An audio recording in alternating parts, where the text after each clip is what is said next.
Commander, Northern Command, who has also been part of the UN forces in Angola, to kindly come to the dais and chair the session. We have two speakers, Mr. Simon Ellison from South Africa and Rochita Barry, who is a Senior Research Associate at Institute for Defense Studies and Analysis. I'll request both of them to kindly come to the dais.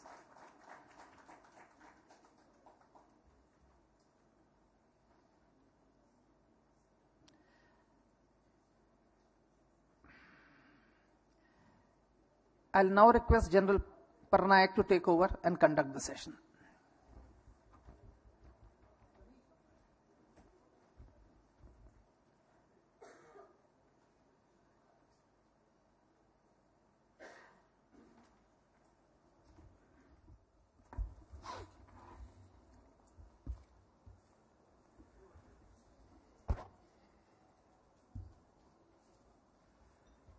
Good afternoon, ladies and gentlemen. We gather again after the lunch, and I know the lunch tends to make us drowsy, but I am very sure that with some revelations about African continent and the way the terrorism exists and flourishes there, we hope to keep you all awake. Just a small remark before we invite the distinguished panel that we have here with us. I would just like to say that the causes and consequences of terrorism in Africa can go back to the time when African continent was beset with slavery, followed by colonization by the West, and that colonization resulted in resources being taken away, but no development meaningful being done in the continent. And as a result of the colonial rule, what also happened was the demarcation of continents to make them into nation states. It started sometimes in 1885, and this whole exercise went on till 1902. But what it did to the people in Africa was the diversity which they enjoyed within themselves, in their clans, and in the method that they existed and survived. It got disrupted with the imposition of European model of nation states in Africa. But the larger problem was yet to come. It was the post-colonization impact which Africa had to bear the most. In most other countries, including our own, post-withdrawal of the colonial powers, the power shifted to the local regimes, and they were already established political, legal, and social framework which existed for them to carry on. None of this existed in Africa. And as a result, a few educated leaders from Africa seized power, and they seized it to rule. And this became characteristic of the African nation states, that when they started their journey as a new nation state, unfortunately, the leaders-to-be did not carry out that kind of development of infrastructure, did not bring about politico-economic and political methods and means for people to survive. As a result, there was a general decay. And I think that is proved by two facts.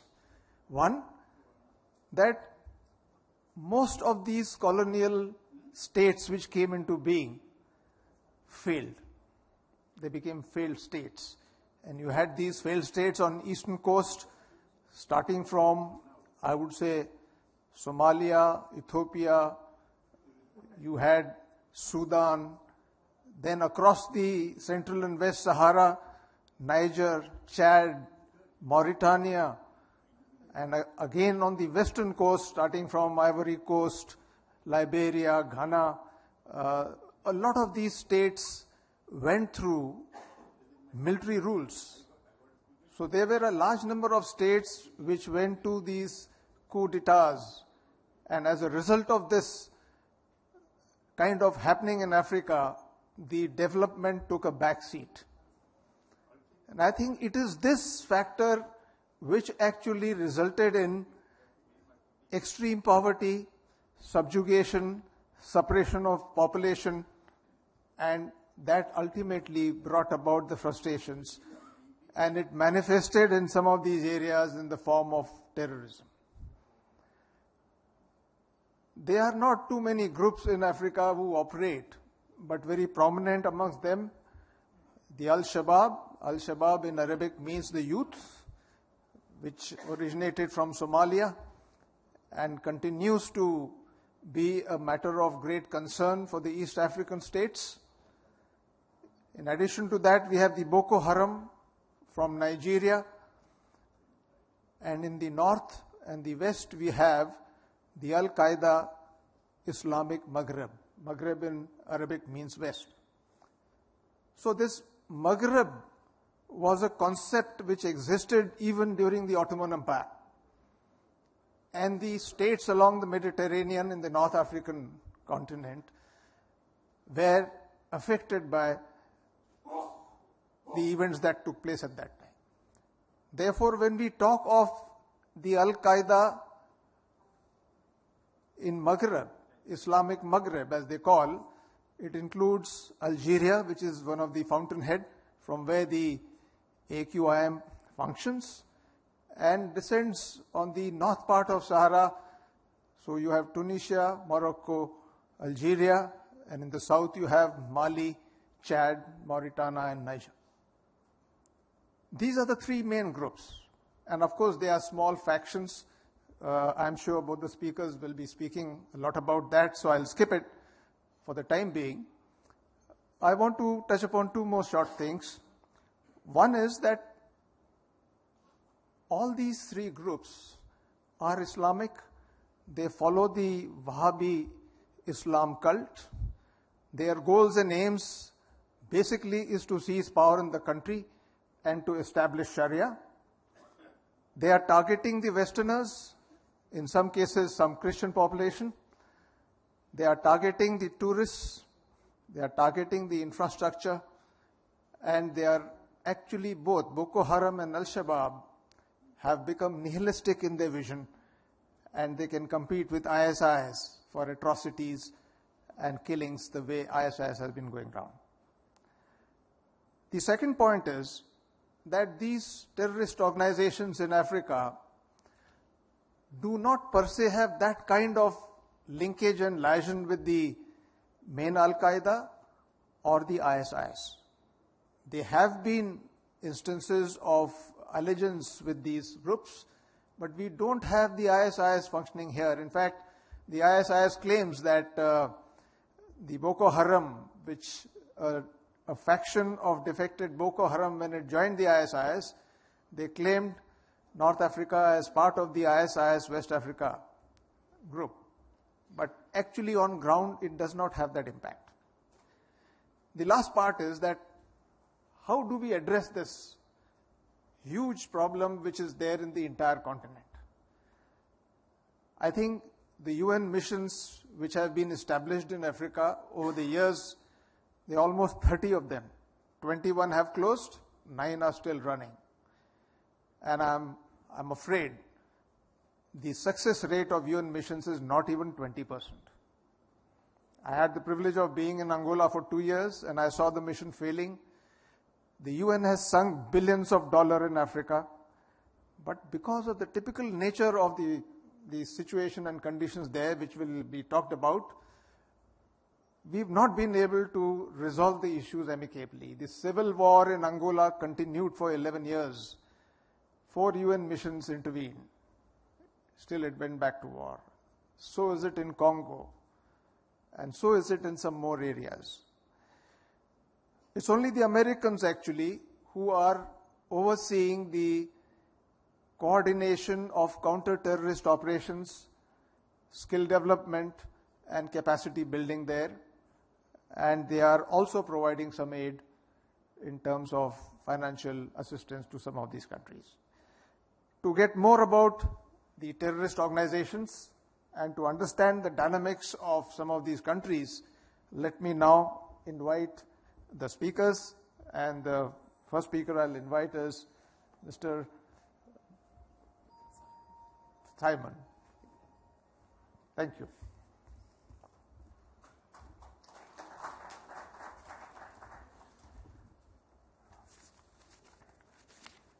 Thank you, Chairman, for a very useful overview of terrorism in Africa and some of its roots. I'm actually going to be speaking today specifically about counterterrorism in Africa. But before I do so, I'm going to start with a story because it's just after lunch and we could all use a bit something slightly lighter before we get into the heavy stuff. So let me start with a date. The 2nd of May, 2011. Now that date will resonate with many people in this room because it is the date that Osama bin Laden was killed. The day is especially memorable for me because that was the day that I received my first death threat. So far, it's my only death threat, and I hope to keep it that way. I was working in Somaliland, lecturing at the University of Hargeisa. This is the little northern region of Somalia that functions as a fully autonomous state. It wants to be independent, but no one will recognize its claim.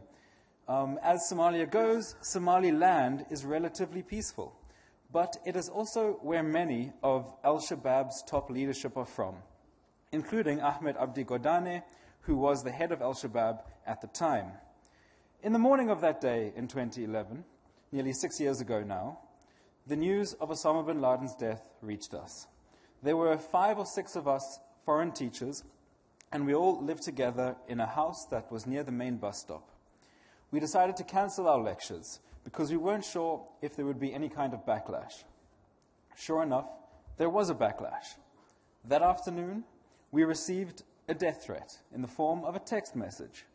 The message was in all caps and punctuated with lots of exclamation marks, and it was signed by Al-Shabaab. It read, "We know you killed our glorious leader. We are ready to kill all the foreigners, especially the ones that teach at the university. We know you live in the house near to the bus station." And it ended with a strange benediction, "Happy action." Now, we had no idea how serious this threat was. For a couple of days, the Somaliland government gave us an extra security detail, but that clearly wasn't going to be a long-term solution. So instead, the authorities came up with another plan, which at the time, this plan made no sense to us whatsoever. What they did is they asked us to move house. The new house was in a different area, and it was right next to a mosque. Not just any mosque. The imam of this mosque was the brother of Ahmed Abdi Godane. He was the brother of the leader of Al-Shabaab, and they wanted us to move in next to him. To us, this felt like we were being moved even closer to the threat. But you know what? The Somaliland officials knew more than we did. They knew that by being so close to this particular imam, we would be under his protection. They knew that the rules of hospitality would apply, and that meant we were untouchable. It was the safest place for us to be. And sure enough, 6 years later, I'm still here, so they must have been right. I tell this story because it illustrates some of the themes that I will touch on later. One theme is that terrorism rarely is global. Some Americans can kill a Saudi Arabian in Pakistan, and that results in a South African receiving a death threat in Somalia.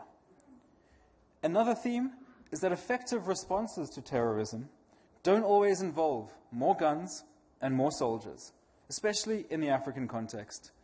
That maybe we should be looking to local solutions more often. Now, let me introduce myself properly. My name is Simon Allison, and I wear 2 hats. The first hat is that I am a journalist. I am the Africa correspondent for a South African publication called the Daily Maverick, and I also write for international publications like The Guardian and Foreign Policy. But I am also a researcher, and I do a lot of work on issues of foreign policy, international justice, and counterterrorism. And I mostly work with an African organization called the Institute for Security Studies, which does a lot of policy research and technical training for both governments and civil society. And it's as a researcher I speak to you today on the subject of counterterrorism in Africa. I am going to talk about the 3 mistakes that have been made when it comes to counterterrorism. But before I get into those, 2 important bits of context. The first is the most important. I have heard many speakers at this conference say that terrorism is the most significant threat that the world is facing. And they might be right. But it is not true for Africa. In terms of the numbers of lives lost, in terms of the geographical area affected, in terms of the humanitarian consequences, terrorism falls behind issues such as conflict, famine, environmental devastation, and bad governance. Countering terrorism in Africa is a priority, but it is not the highest priority. African leaders that argue otherwise are most likely trying to distract from their failings elsewhere. The second bit of context is to realize that the war on terror in Africa has failed. Africa started taking terrorism seriously as far back as 1992, when the Organization for African Unity started discussing it and coming up with ways to counter it. But the threat from terrorism has increased exponentially since then. Even if we just look at the numbers over the last few years, the picture has become noticeably worse. Since 2009, the number of terrorist attacks on the continent has increased by 400%, and the number of deaths by 850%. These are huge numbers. So whatever Africa is doing in counterterrorism, it's clearly not working. So what's gone wrong? With the benefit of hindsight, we can identify 3 major mistakes. Mistake number 1. The response has been overwhelmingly military or security-led. It has been about bullets and beatings and arrests, even if that means sacrificing human rights and the rule of law. All too often, civilians are caught up in the dragnet of counter-terrorist operations. In some countries, torture and extrajudicial killings have become the norm. Now, we know this doesn't work because the numbers tell us so. Terrorism is increasing. We also know it doesn't work because that's what our research has shown us. The tactics are counterproductive. A few years ago, a colleague of mine at the Institute for Security Studies interviewed dozens of former terrorists in Kenya. These were people that had been captured from Al-Shabaab or who had decided to defect. And she asked them a very simple question. What pushed them to join Al-Shabaab? Why did they decide to join a terrorist organization? Overwhelmingly, they told her a story about some injustice suffered at the hands of Kenyan security forces. Maybe they were beaten up. Maybe their brother suddenly disappeared. Maybe they knew someone who was tortured. Whatever it was, that incident of injustice is what pushed them to join. So for policymakers, the lesson here is simple. Indiscriminate bullets and beatings actually help rather than hinder terrorist organizations in the long run. Mistake number 2, fighting global wars when we should be fighting local wars. Too often, African leaders ignore local dimensions to terrorism. This makes sense. It's easier to blame terrorism on Al-Qaeda or the Islamic State and talk about the global war on terror and point out that even superpowers can't get it right. But it's much harder to admit that the root causes of the violence might actually be things like inequality, corruption, bad governance, brutality. Because if leaders admit to these problems, then they have to find solutions for them. The funds on offer from the United States help to distort this picture, help to make the narrative more global. Overwhelmingly, the United States is a major funder of counterterrorism operations for militaries and police on the African continent. But of course, this funding comes with specific objectives. This makes sense. The US is acting in its interests. But African leaders have sort of embraced this narrative that they are fighting a global war rather than a local one. Nowhere is this more obvious than in Somalia, where the African Union mission in Somalia, AMISOM, is largely funded by foreign powers, specifically the EU and the US. All too often, however, the emphasis from these powers is on a military and security-led response, meaning that AMISOM's efforts have been directed largely towards containing and suppressing al-Shabaab, rather than working towards a stable, peaceful, and inclusive Somalia, which may ultimately involve working with al-Shabaab rather than fighting them. By focusing on the international rather than the local roots of the problem, leaders are missing opportunities to improve the situation and sometimes deliberately avoiding the responsibility to do so. Mistake number 3, failing to implement good policy. African leaders aren't stupid. They know that things must work differently, and at the very top levels have agreed to do so. At the African Union, the continental body, member states have agreed to a comprehensive counter-terrorism framework that prioritizes regional cooperation and reaffirms the continent's commitment to upholding human rights. This is good policy, or at least it would be, if it were implemented. Unfortunately, few states are actively adhering to the AU's progressive guidelines that leaders have agreed to. So that's the mistake, not actually doing what we say we need to do. This is a crucial moment in the fight against terrorism in Africa. When the continent first started its counterterrorism efforts, no one really knew what worked and what didn't. But now, at the very least, we know what didn't work. So we need to try something different. This message is especially important right now. Global rhetoric on terrorism is hardening, along with the rise of insular populist governments, and that may encourage African governments to continue their security-led response. But more brutal crackdowns will not be the solution. The continent must resist the hawks and securocrats who urge African governments to repeat the brutal military counterterrorism policies which have failed pretty spectacularly over the past few decades. Instead, as difficult as it might be, and as much patience as it might require, we need to respect human rights and the rule of law. We need a holistic, multi-level approach that addresses the concerns of citizens and engages civil society, community leaders, and religious institutions at all levels of society. Earlier today, we heard the Chief Minister for Chhattisgarh, Dr. Raman Singh, outline how his state had tackled terrorism by focusing on eliminating corruption, improving health and education, and creating more jobs. That is exactly the kind of model that African countries need to learn from.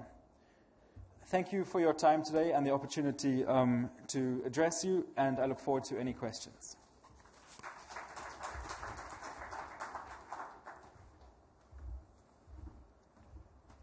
Thank you, Mr. Allison.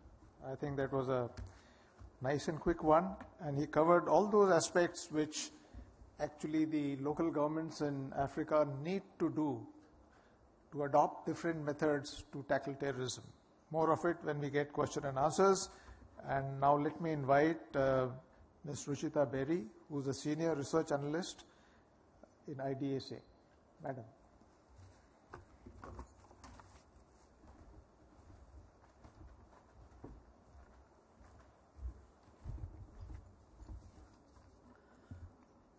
Good afternoon, ladies and gentlemen. I would first of all like to thank the organizers, India Foundation, for organizing such an important conference and also bringing in the African issue in the realm of counterterrorism, discussing the terror issues in Africa along with those in the rest of the world. Unfortunately, there has been a kind of a, cloud in front of most of the people in India when we talk of terrorism. And we feel that, that terrorism is limited to our neighborhood and that our neighborhood is limited to South Asia. But we forget that, as President Nelson Mandela of South Africa had pointed out years ago when he came to India on a state visit, that Indian Ocean connects India with Africa. And if you look at the larger strategic neighborhood of India, Africa is definitely a part of it. So with those initial remarks, I would like to begin my discussion on terrorism in Africa. And as the previous speakers have pointed out, terrorism is definitely a menace in Africa. And if you look at it, right from the east coast of Africa to the west coast of Africa, there is an arc of instability which is going on from Al-Shabaab in Somalia to the AQIM in Mali to the Boko Haram in Nigeria. So what I will do now is I will basically focus at the emerging trends in this part of Africa, these three areas that I've just mentioned, and I'll begin with Somalia. Somalia is in headlines even today. Somalia, the Al-Qaeda affiliated group, Al-Shabaab, has been on the offensive for the last few months. And this is really something which is to be noted, because the Al-Shabaab group had steadily lost ground over the last 5 years, first losing control of the capital Mogadishu in 2011, and then being pushed out of virtually all of Somali's then major cities and towns. This was largely the work of African Union's force of 21,000 soldiers from Ethiopia, Kenya, Uganda, Burundi, and Djibouti, which is supported by the UN and also the Somali National Army. The Al-Shabaab's leader, Ahmed Gondain, was killed in a US airstrike in September 2014, and the new leader, Sheikh Ahmed Abu Obda, has been leading the group so far. But why I'm talking about Al-Shabaab now is that while there has been a talk that Al-Shabaab is now out, I would submit to you that the group has been on the offensive in the recent months. And this has taken over some of the towns from the African Union troops in Somalia. The group has increased the attacks on the African Union bases, the Somali government facilities, and targets in Kenya. What are the reasons for this? Why has there been this surge in the Al-Shabaab activities and its attacks in Somalia when there has been an attack on the Al-Shabaab through the African Union forces, and it has been supported by the US too? I can think of three reasons. First, the withdrawal of Ethiopian forces from Somalia. I don't know whether you're aware of it, but Ethiopia provides more than about 4,000 troops to the AMISOM, that is the African Union mission in Somalia, and it has also deployed 4,000 soldiers that operated outside the AU framework. So, but they operated in tandem with the AMISOM. But now the Ethiopia government has pulled out its forces that were not part of the AMISOM after the Ethiopian government declared about 6 months back that it has emergency, a 6-month emergency in October 2016, and the Ethiopian Communications Affairs Minister had cited that the heavy financial burden is one of the reasons for the pullout. And he said that the international community should take a greater role in dealing with the Somali problem. Second reason why this surge has happened is that the AU has commenced plans to withdraw from the African Union mission in Somalia starting from 2018 and completing by 2020.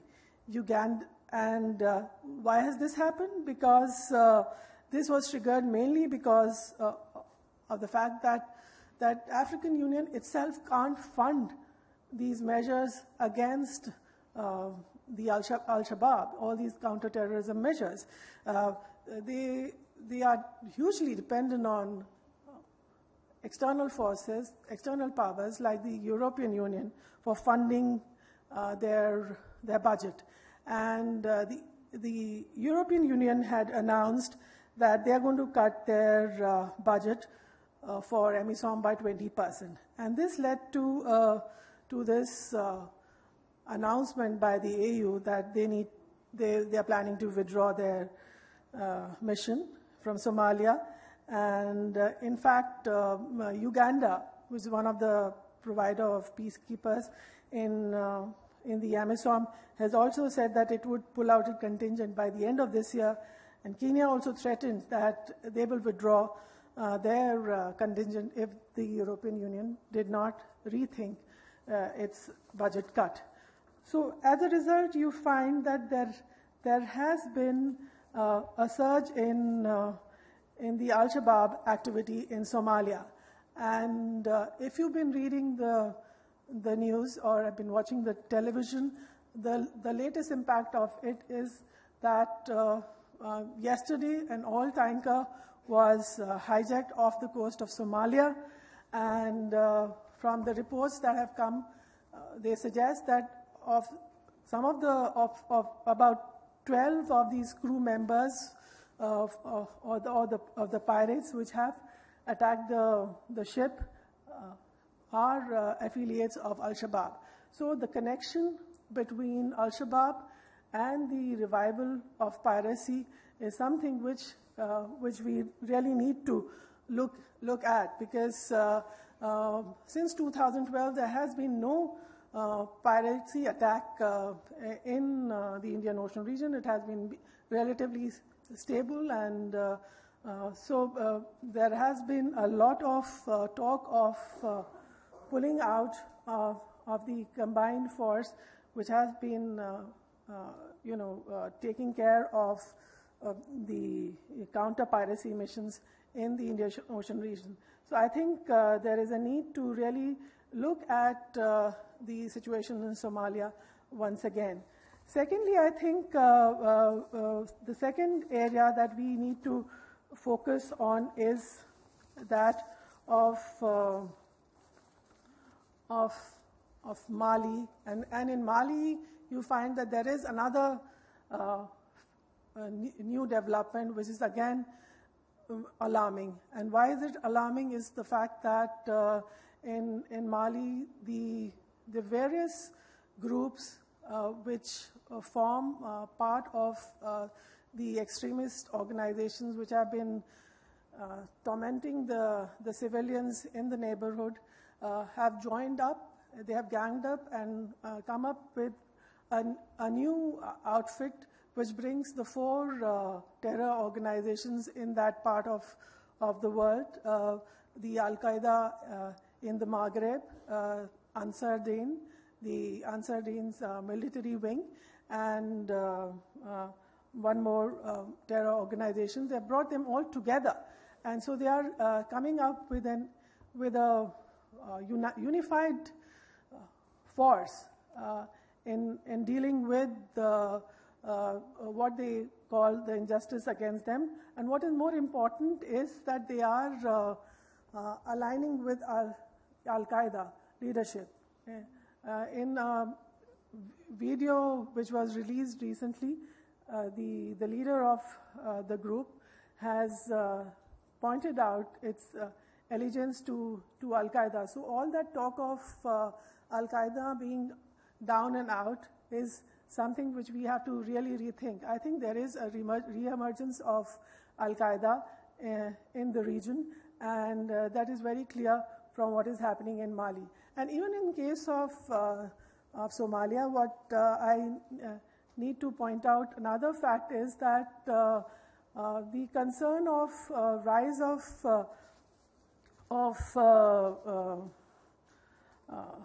Al-Shabaab is also because there is a fear of Al-Qaeda in Arabian Peninsula becoming closer to Al-Shabaab. And if that happens, then there would be another coalition which would be working in that region, and that would lead to exchange of terror groups, terrorists between Yemen and Somalia, and it would obviously have greater ramifications, not just for Africa, but also for the Asian region. So that's one of the reasons why we have to look at what's happening in Africa very, very closely. So the third area which we really need to Boko Haram. However, I really doubt that is something that we can really be sure of, because the Boko Haram may be down, but I don't think it is out at the moment. In 2014, the group had acquired the infamous title of world's deadliest terrorist organization.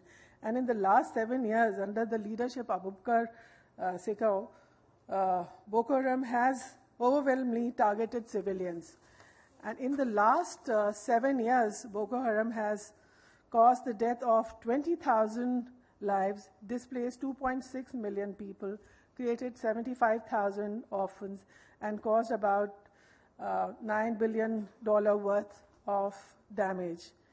In March 2015, Cheko swore allegiance to the leader of ISIS and Baghdadi. However, in August 2016, the group splintered, and this is the son of the first leader of Boko Haram, and so he has the so-called the first right. That was what the Daesh felt, that that he should be the right kind of person to lead this group. But what was more important was that Sekou was not interested in following the dictates of the ISIS or Daesh, and so I think beyond the leadership struggle, you find that Boko Haram has continued to launch attacks in the region. And while there may be a reduction of Boko Haram violence in some parts of Nigeria, in northeast they continue. And the other important trend that has emerged is that they have spread out to the other parts of the region, especially in Cameroon, Niger, and to a lesser extent in Chad. And similarly, in case of the earlier group that I was talking of in Mali, the AQIM and the other groups, they have also spread out in the neighboring region, in Côte d'Ivoire and some of the other countries in West Africa. So there are two kinds of trends that are emerging in case of the terror attacks in Africa. First, that there is a rise of Al-Qaeda-led groups in Africa. And secondly, that these groups are not limiting their attacks to the country in which they started their operations. They are moving out and spreading to the countries in the neighborhood too. So what is the solution to this problem? Obviously, military solution is not the only way out, and there are various kind of mechanisms already available. So the earlier speaker talked about how AU has a history of various kinds of frameworks available where the African countries have looked for African solutions for their problems. They have developed frameworks which would deal with countering terrorism.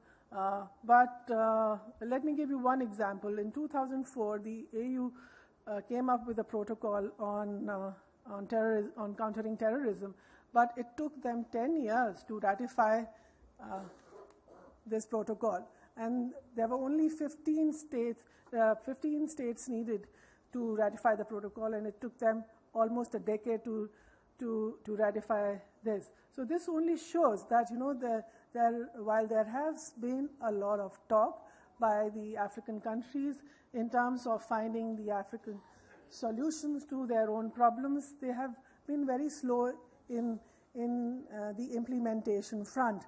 So there is obviously a lack of political will among the leadership in Africa, and until and unless they realize this, things will not move further. And secondly, there is a lot of talk also of military solutions not being the only answer. And some of these facts have been recognized by the leadership within the African region. I would like to quote the governor of Nigeria's northern-eastern Borno state, and he says that once we create jobs, once we engage with youth, this madness will evaporate. So the governments are also looking at the root causes that will make the people less susceptible to join these organizations, to fall in for the trap for recruitment, which these terror outfits have been laying for the youth in Africa. This is the year of youth in Africa as declared by the African Union, and I hope that there would be some movement in this direction. The African Union Commission summits every year do talk of finding solutions, but it remains to be seen whether they come with some permanent solution to this problem. And obviously there are no easy solutions to the problem of terrorism. We need to realize that terrorists are people who are part of our own society.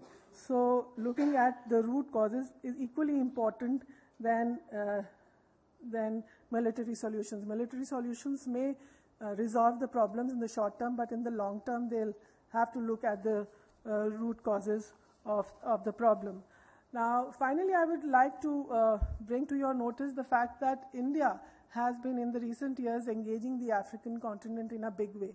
And in the last India-Africa Forum Summit, the declaration also brought in the fact that India and Africa should cooperate in the field of counter-terrorism. There has been some engagement in this regards, mainly in terms of training or exchange of information.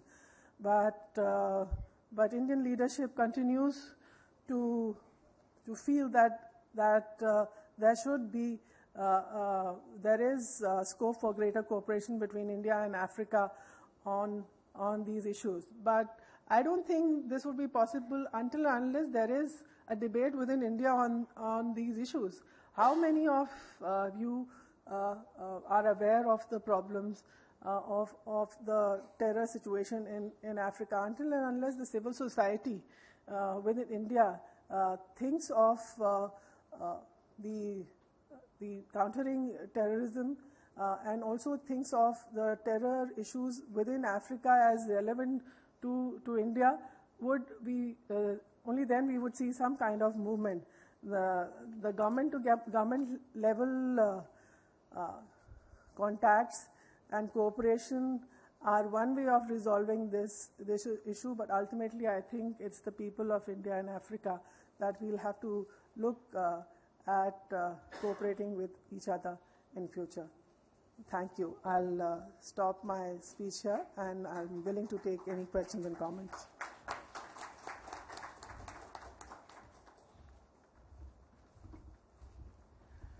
Okay, we have about 10-15 minutes for question answers. Just two short comments before you ask the questions. I think very relevant issues were raised by both the speakers. Alison made a mention of what went wrong and what should have been done. One thing which stands out very, very, I would say, clearly is that tackling terror by suppression, military suppression, is not going to work. That being ruthless with the terrorist and not addressing other areas is not going to help. The second is that, yes, it's a local activity, so there is no need to emphasize on the global terrorism aspects when it comes. But the problem is that the African Union Joint Task Force, which is constituted, firstly, is devoid of funding. Most of these African nations are poor nations.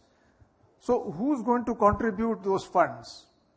Secondly, the interrelationships between these countries who are providing troops, whether it is for Somalia, whether it is for Nigeria, whether it is for Mali or any other place, there are differences between the countries, so there are certain countries who withdraw.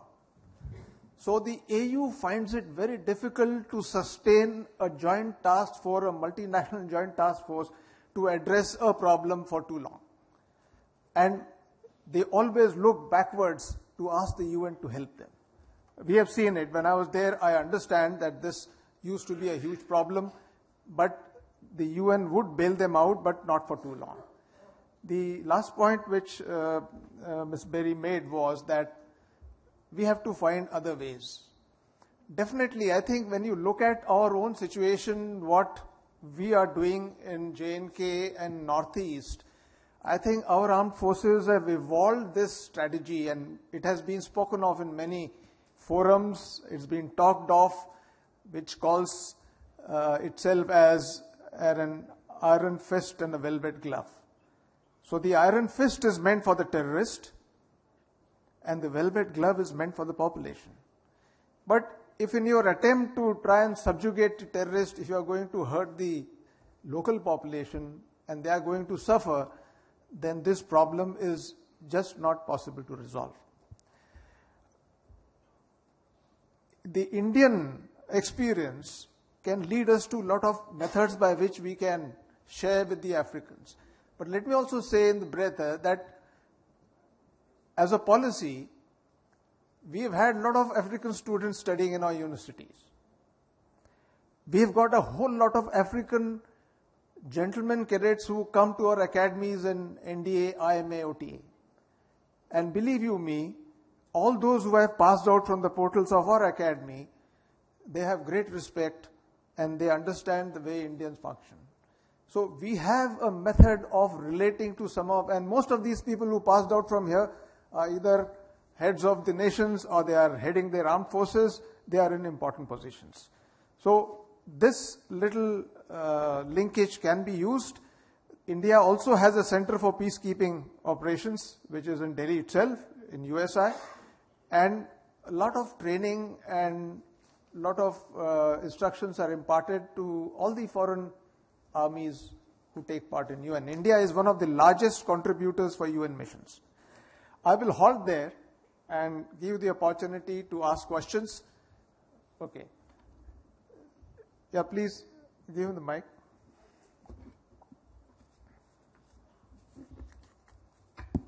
Yeah, thank you very much. I'm Bilvia Singh from the National University of Singapore. A very enlightening presentation, but my question is to Simon, actually. We have been talking about the African dimension, and the center of gravity seems to be Africa per se. My question, actually, to Simon is, particularly Al-Shabaab, is there an external dimension, or in their narrative, is there an external strategy, meaning outside Africa? Because you do get intermittent reports about Al-Shabaab being arrested in Malaysia, activities in Indonesia, support for the Rohingyas. So any insight on their external dimension? Thank you. Okay, we'll take one more question and then answer together. Yes, please. Good afternoon, everybody. I've got one comment and one question. As far as comment is concerned, I would like to share that only to focus on local dimensions of Africa's Islamist terrorism problem is not sufficient. Because one has to also look at the global dimensions, especially because the current force of Islamists, in fact, initially many of these conflict fighters, they were trained in Afghanistan when part of Mujahideen campaign. And then they again came back and they started further consolidate the Islamist mobilization. And as far as question part is concerned, I want to know from Alison, your exposition on counterterrorism was very interesting. I would just like to know how do you assess African Union's current efforts for self-financing of conflict containment approach, including counterterrorism response? Thank you. Okay, I think let's move to the speakers.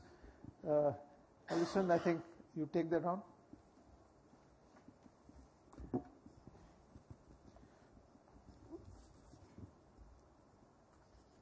Is this on? Okay. Yeah. Okay, the first issue on sort of external dimensions of African terrorist organizations, this is actually a subject of some debate, and it varies from organization to organization.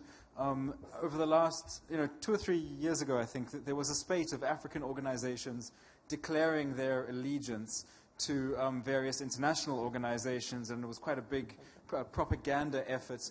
In particular, Al-Shabaab declaring for Al-Qaeda, and then recently Boko Haram seeming to indicate that it was now part of the Islamic State.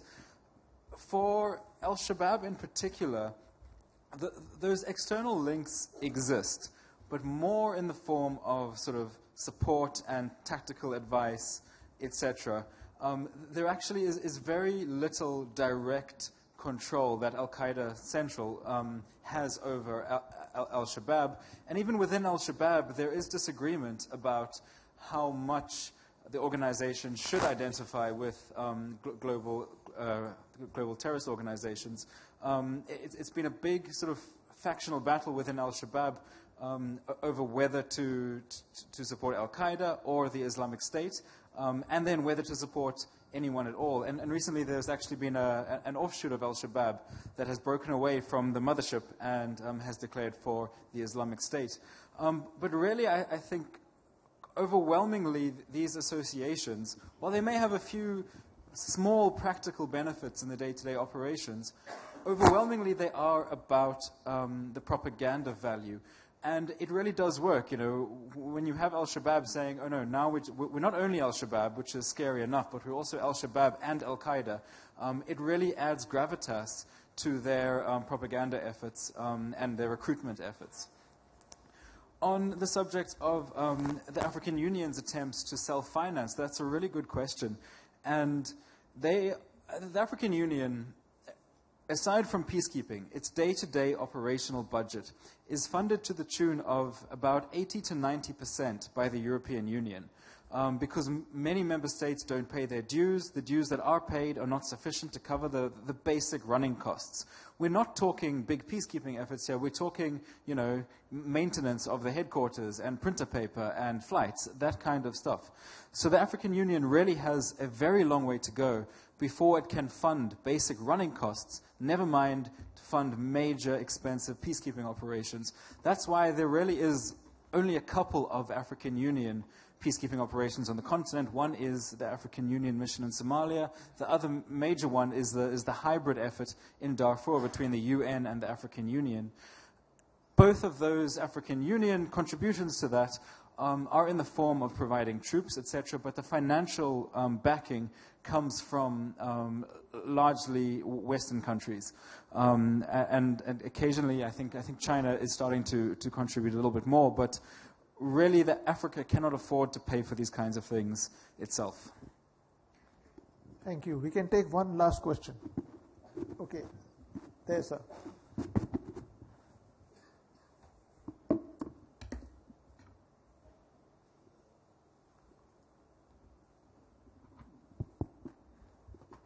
Thank you, sir.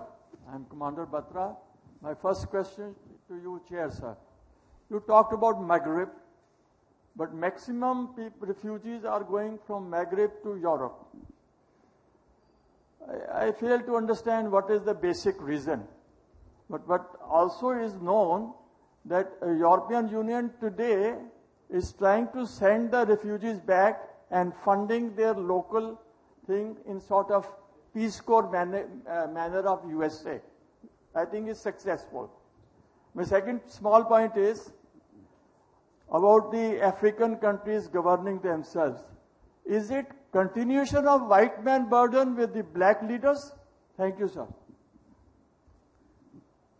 Okay. I think these questions were slightly out of the way, but as far as refugees are concerned, I think this is a global problem, and I really didn't get it when you said they are going from Spain this way or that way. I don't think it was mentioned that way. But anyway, Africa as a continent doesn't invite any refugees there. Actually, it has the highest number of internally displaced people within Africa. So it is possible that some of these people do get out across the Mediterranean, maybe reach the other shores, and the problem of immigrants that side is known to you. So I'll leave it there. And as far as the other part of that question you raised, second, it was a comment more than a question really. Was that?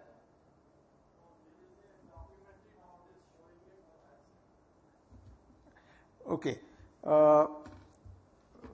I'll just conclude by saying that Africa has a typical problem. Most states are poor. There is a huge disparity between the haves and have-nots. The infrastructure is inadequate. And these are ideal conditions for insurgency and terrorism to survive. So they need external assistance. As I told you that more than 20 or 30 UN missions have already been played out there by the United Nations and the multinational forces which have operated there. Yet the situation is that the problem continues to exist. Secondly, within Africa, it's a typical thing and you have to be there to see it and understand.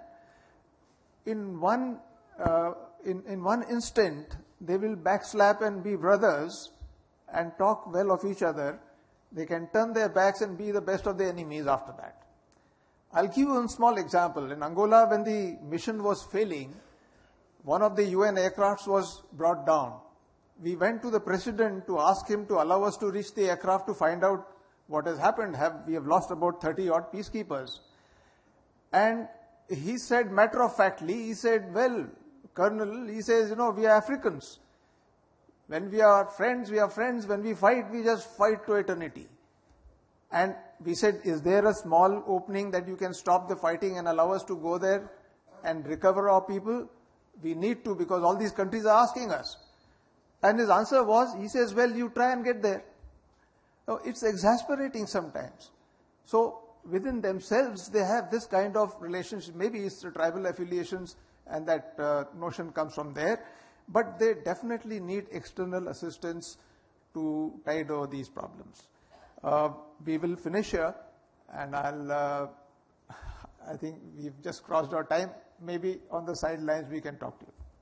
Thanks. I'll request you to give a applause to the speakers. Thank you very much. Thank you, sir. Thank you for your wonderful presentations on an issue which needs much more debate in the country. One last duty, sir. I request you to please present mementos to our panelists. I request the chair to please present a memento to Mr. Simon Allison.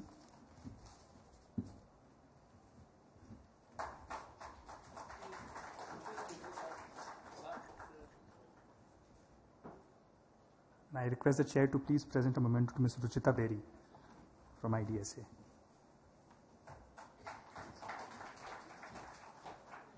And finally, I request Captain Alok Bansal, Director, India Foundation, to present a memento to our chair, Lieutenant General K.T. Parnaik.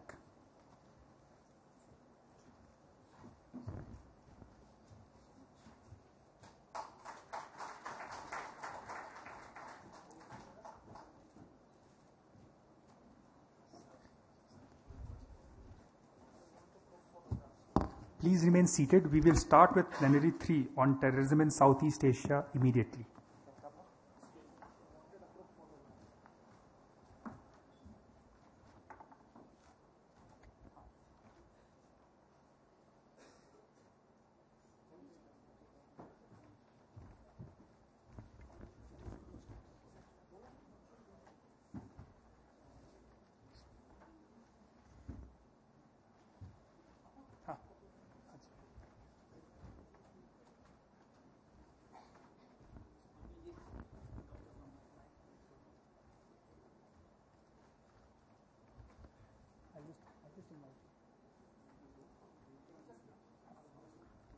We now begin with plenary 3 on terrorism in Southeast Asia, and I invite Director, India Foundation, Major General Dhruv Katos to take over the proceedings. Thank you.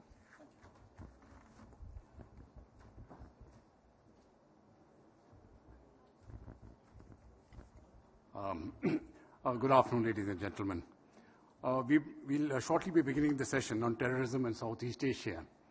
Now, this is the region which has not really been impacted by terrorism in the manner in which South Asia and West Asia have been impacted, but nevertheless, the region has its own challenges. And to hear more of the same, it is my pleasure to invite Dr. Takeshi Kono, Professor, Department of Social Sciences, Toyo Aiwa University, Japan, to chair the session. Dr. Kono. It's also my privilege to invite the 3 other speakers who will be speaking on the session. Dr. Balveer Singh, Adjunct Senior Fellow, RSIS, Singapore. Dr. Balveer. Dr. Dam Phu Quang, Chief of Asia and Oceanic Division, General Department of Security, Vietnam.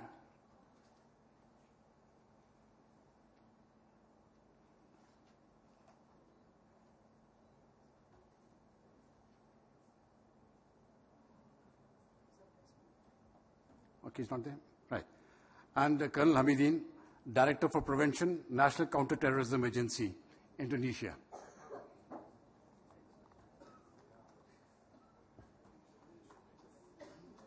Come.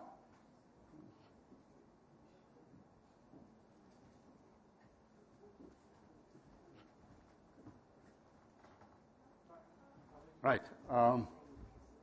Over to the chair. For the chair, the next session will be starting at 4:30. I will request you to terminate the session at 4:15 as per the time. Thank you. These speakers can speak for about 10 to 15 minutes. Or 10, all right. Thank you. Over to the chair.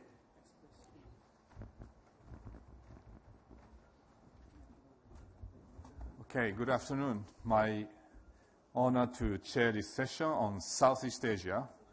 And we have a distinguished presenters here, three of them. And without much talk from myself, just quickly, let me just try to contextualize or situate Southeast Asia in this discussion on counterterrorism issues. I was looking at the numbers first from data from January 2000 to December 2015, looking at the global terrorism database compiled by University of Maryland. And it's basically based on the news reports. And from 2000 to 2015, 15 years span, they count that the 87,009 terrorism incidents. So 87,000 terrorism incidents. In Southeast Asia, about 7,000. Here's a breakdown. Philippines is 3,558. And Thailand is 3,115.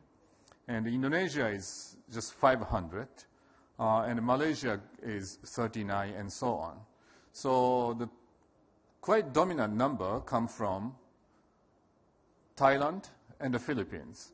And when you look at what kind of incidents are there in the Philippines and Thailand, so-called jihad-related incidents are about 10% of that. And many of the incidents, shootings, some casualties, some not, they are there in the Philippines, mostly directed to or related to this separatist sentiment in Mindanao. That is not to say that there are serious issues of kidnappings and IS-influenced issues in Mindanao area. And of course, Sulu Island was mentioned yesterday. And apparently, there is this node of Islamic State is in Abu Sayyaf group in Sulu Island. And the Thailand case is also about 3,112 cases. Basically, they are related to the separatist issues against the central government. It's a very small-scale incidents, terrorism incidents, but mostly regarding how the regions in the south part of the Thailand is expressing its opposition and the resentment against the central government.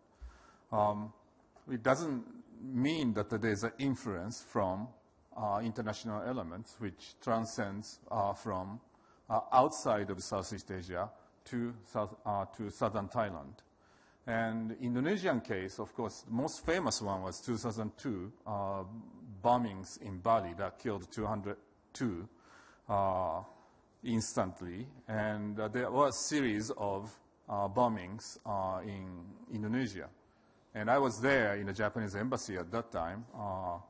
And the perpetrator was Jamaah Islamiyah, which originally was created by Indonesian clerics who fled to Malaysia, and then they started this organization, Jamaah Islamiyah, in hope to establish the Islamic State in Southeast Asia. So the idea of establishing an Islamic State in Southeast Asia region was already there. So we can see a general trend of seeing the one extreme interpretation of religion of Islam using the rhetoric or selective rhetoric from the holy texts to justify their terrorist acts. And that has an influence not only in Indonesia, but Malaysia and Singapore as well, and southern Thailand and south part of the Philippines.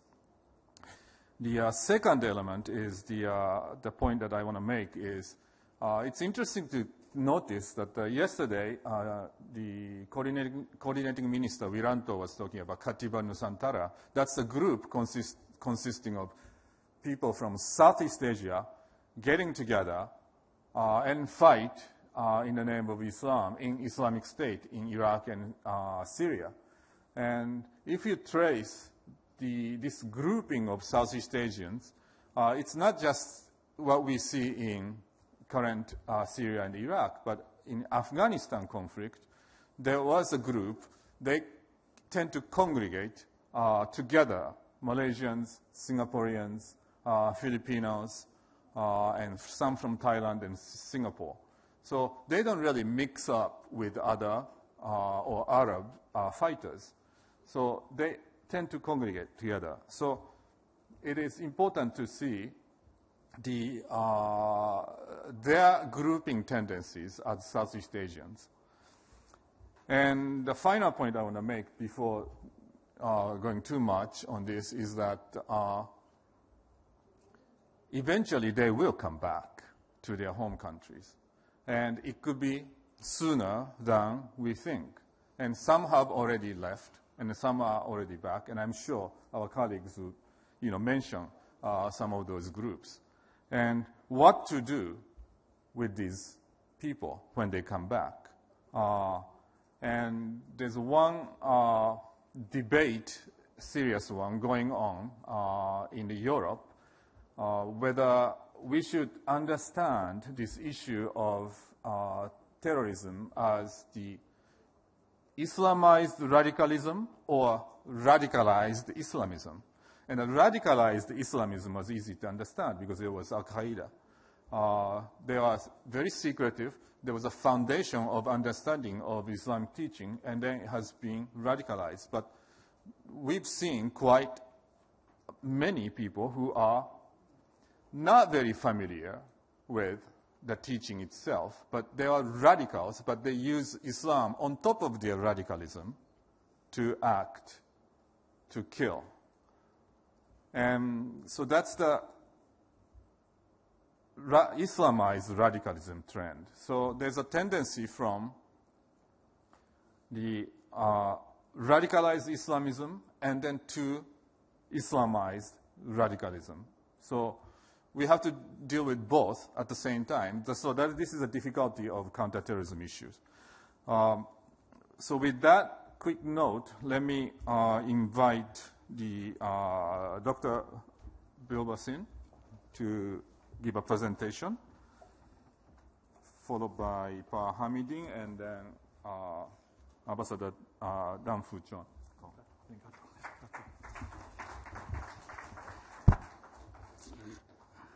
Thank you very much, Takeshi-san. Good afternoon.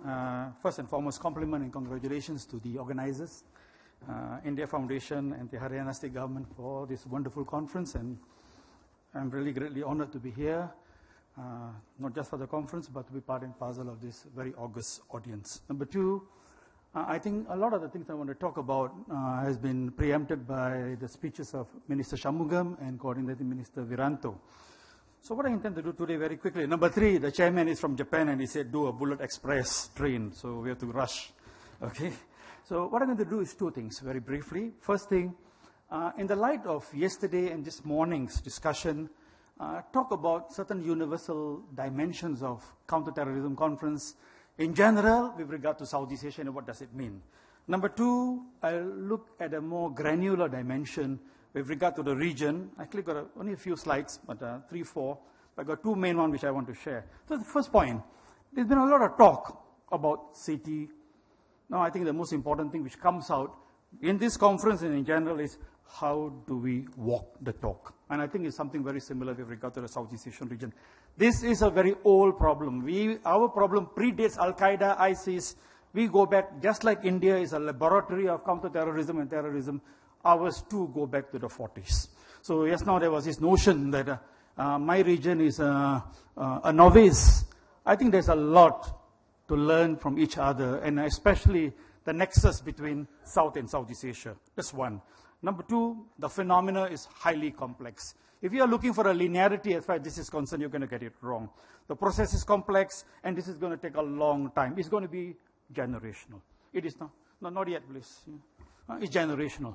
So let's put a time frame. If you think it's going to be over in one terms of Modi government or one term of Djokovic's government, you're dreaming. It's not going to happen. So how do we condition strategies which are long-term and which politicians are not really familiar with because they look at long-term is 4 or 5 years. I think this is one of the problems. Number three, the causes are not simple. Just as it's difficult to define the elephant in the dark room, even though we know one exists, they are local, they are national, they are regional, they are international, and then there are cross-currents between them. To understand this, not just the dimensions alone, but the cross-currents, I think is so critical because at the end of the day, your solution, what is the medicine you are looking for? And to understand the medicine, you need to understand the disease. And it's not easy. It's very difficult. So while we are talking about the problem, I think we also should comprehend and appreciate the difficulties of this issue. It is not simply a guy putting a bomb and blowing himself up. No mother gives birth to a terrorist. He becomes one. So the process of understanding, the buy-in into this, and therefore the process of trying to overturn, especially after a guy has been surrendered, has been sent to jail. You think the problem is over? Forget it. It's a long-term problem. Because you may stop him from becoming a violent guy, but you're not going to stop him from becoming a radical. Because once the buy-in is there, it takes a very, very long time. There are other things involved. Number four, there's also the close nexus. I think came out very clearly here and in my part of the world between terrorism, narco, human trafficking, and so on and so forth, and hence the complexity. Number five, again, we heard yesterday, we're going to hear this morning, how technology has been a tremendous game changer. While agency radicalization, agency playing the role in terrorism is so important, the virtual world is as real as before, hence the need to policing this dimension of the world. And this is something new.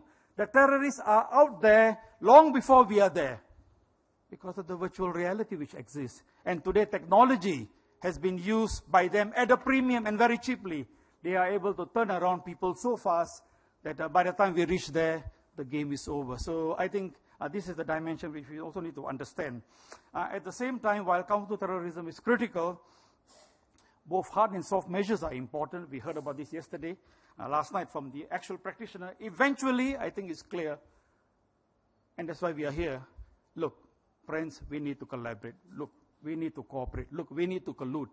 If these guys can have all of terrorist network working together, if these guys can come together and collaborate, that's why my question is now about Al-Shabaab.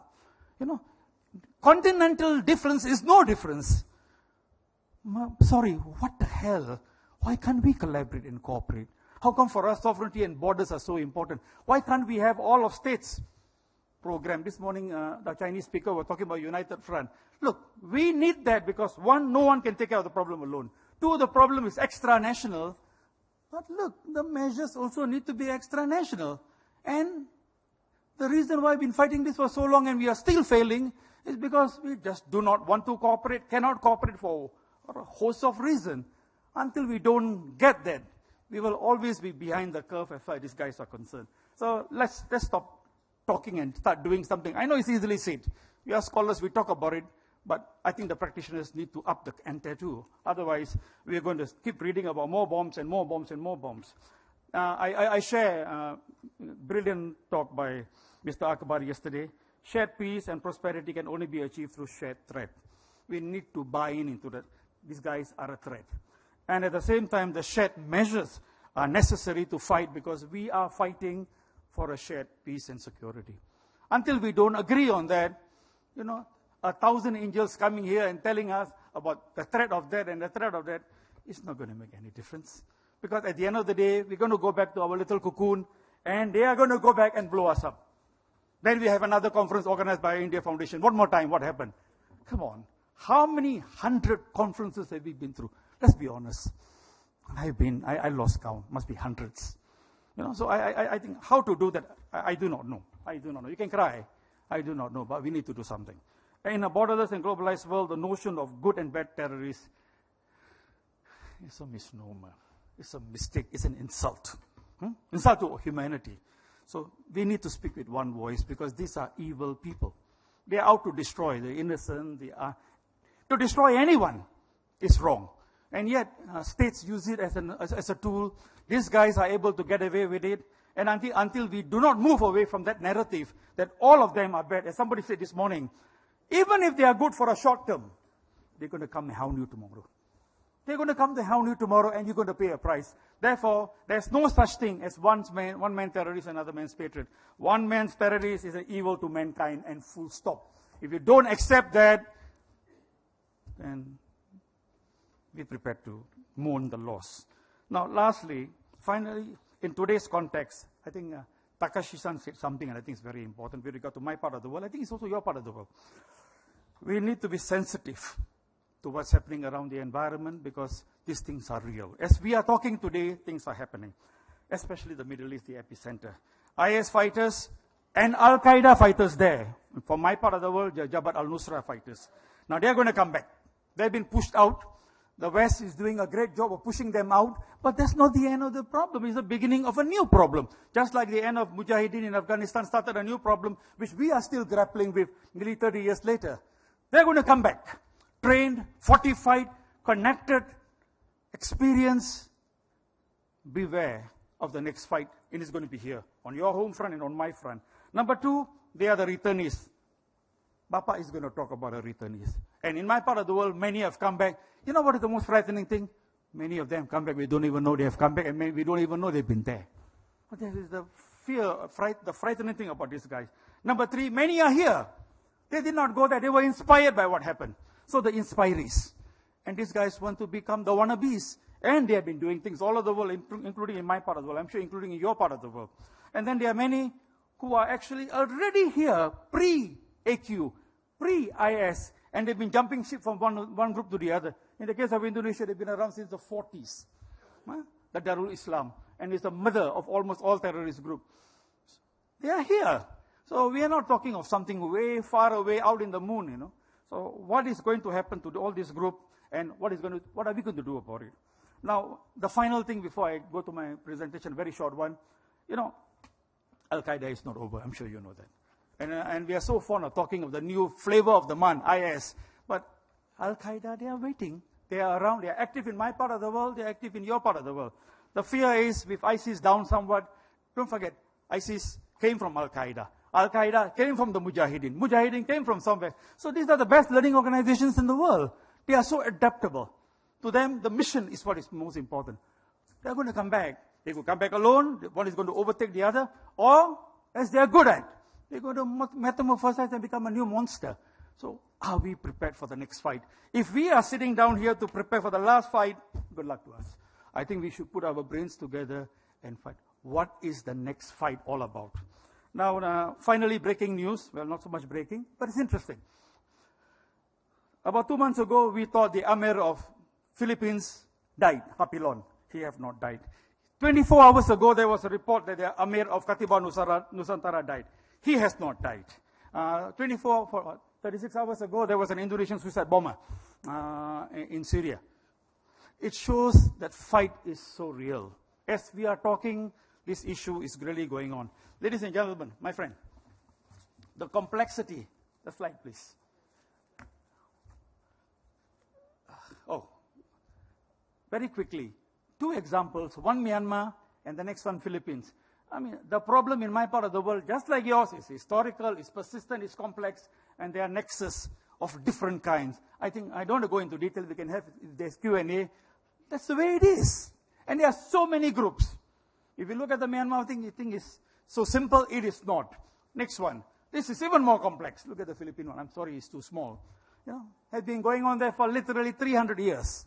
300 years. And look at the kind of groups we have, and look at the nationalities we have. 15 nationalities fighting under one organization. Now, this is their power. This is their power. The Rohingyas are here. Africans are here. That's why I asked the question about Al-Shabaab. They are here. You know? So, the Uyghurs are here. So, at the end of the day, we are still concerned about borders. They live in a borderless world, my friends. So, what is our strategies and techniques and tactics all about? Next. So, observation for us in my part of the world, since I'm supposed to talk about Southeast Asia, it's a long problem. It's a historic problem. And we've been fighting them on different grounds. Many of the faults are governmental. What this morning we talked about governance is true. Then at the same time, the key threat is AQ and IS. Yes, I accept it. And is shifting, is changing. Don't expect the paradigm to be permanent. It's non-permanent. It's a shifting paradigm. Let's understand that. And key areas of concerns, okay, fine, these are the one. We have 2 Amirs. 2 Amirs under IS. And I'm not talking about the AQ yet. Just IS, 2 already. It tells you the potency of what we have there. These statistics will be highlighted by Bapa. He is the expert. These both are actually practitioners. I'm the fraud here, you know. So when we look at the numbers, the number of deaths, I mean, Indonesia, in terms of people who are there, they have detained more than 1,100. More than 110 have been killed already. So the numbers are fascinating. The numbers are fascinating. And where do we go from here? I think if there are direct specific questions, maybe Bapa can reflect or talk about them. But the return is, even a developed country like mine can have at the moment too. It tells you something.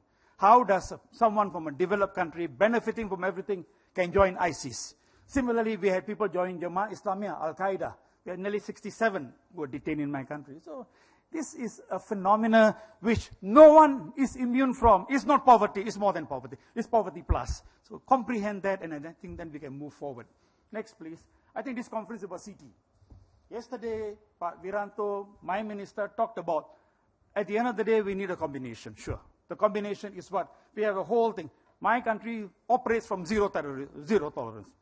No, the thought, if we can penetrate your mind, the very thought of having or joining one will get you. And we have no qualms about it. And I tell you, my society supports 100%. 100%. We have come from that environment. We have come from something here. We do not want to return to ground zero because this is a Chinese majority state operating in a Malay environment. We're not going to give a Chinese terrorist, an Indian terrorist, a Khalistani, or a Mujahideen fighter. You cannot breathe in my place. Full stop. And we operate from that principle. There's national consensus. And this government have used many things. Military people use, political people use, economic and international cooperation. 2 minutes. What we use the most. Yesterday, Mr. Shanmugam, he's not just Home Affairs Minister. He is also our Minister for Law. So we use the legal instrument to the max. We have hard and soft laws. Okay? And we can put people behind bars for 20 years if we need be. No qualm. If somebody is prepared to blow us up, I think that guy forfeits his bloody life. Simple. I know we made it inhuman and brutal. We are not prepared to start a cycle of violence and violence and non-violence. So the laws are very important to get these guys. But I think number two, somebody was talking about earlier, the long-term aspect, the ideological buy-in. If someone tries to spread poison, what do? Oh, in the name of democracy, let's tolerate? No, come on. All you need, my dear friends, all you need at the end of the day is this. You just need one suicide bomber to become a game changer. Huh? One suicide bomber to become a game changer. One Muslim jihadi sits in an MRT train, crowded one in Singapore, and blows himself up and kills 100 people. Just imagine what's going to happen. We are not prepared to even think about it. So the laws are there to go and get them at the roots. So that imam, he's banned. But there are other things happening in my society at this moment because we believe in zero tolerance. At the end of the day, counter-terrorism, if you, 1 minute, sir, if you just depend on the government to take care, look, it's not going to be successful. You need a whole of society. You need a whole of government. But I think you need a whole of nation-state approach. So for ours, the focus is ASEAN. So we use laws like nobody's business to go after these guys. I think there's no more, but I'd like to end with something. What's the next one? There is one. Proactivity is important. At the same time, I think governments can talk about it, but if you don't put your money where your mouth is, you're not going to go anywhere. City operation is very expensive. Yeah? Look, at all this is needed. At the same time, governments have a duty and responsibility to create an environment which is infertile. Underline that. Infertile for terrorism and radicalism. Otherwise, you're going to let all kinds of snakes breed in that area. Our job is to clear the swamp, not to fill the swamp with people like this. Now, final thing. Okay, forget about security dilemma. My final thing is this. I'd like to leave you with a question. We talk a lot about radicalization, de-radicalization, counter-radicalization, rehabilitation. But have we ever asked ourselves one question? And the question is this. In any society, the people involved in this crime, in this evil deed, is 0.1, 0.2%. So we spend a lot of time talking about why radicalize, why counter-radicalize, and so on and so forth. Have we ever asked a question, why isn't the majority of us in our societies not radicalized, don't become terrorists? I think therein lies your answer into what to do as far as CTC is concerned. If you can answer why the multiple ultimate majority do not buy into this, I think we will go a long way into answering why this small minority do the buy-in and change their religion, because terrorism is a new religion. God bless you. Thank you very much.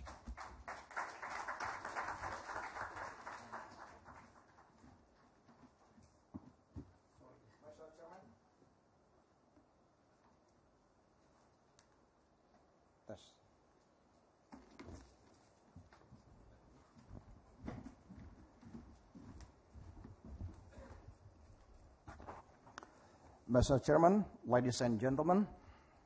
Okay, good evening. My name is Hamidin.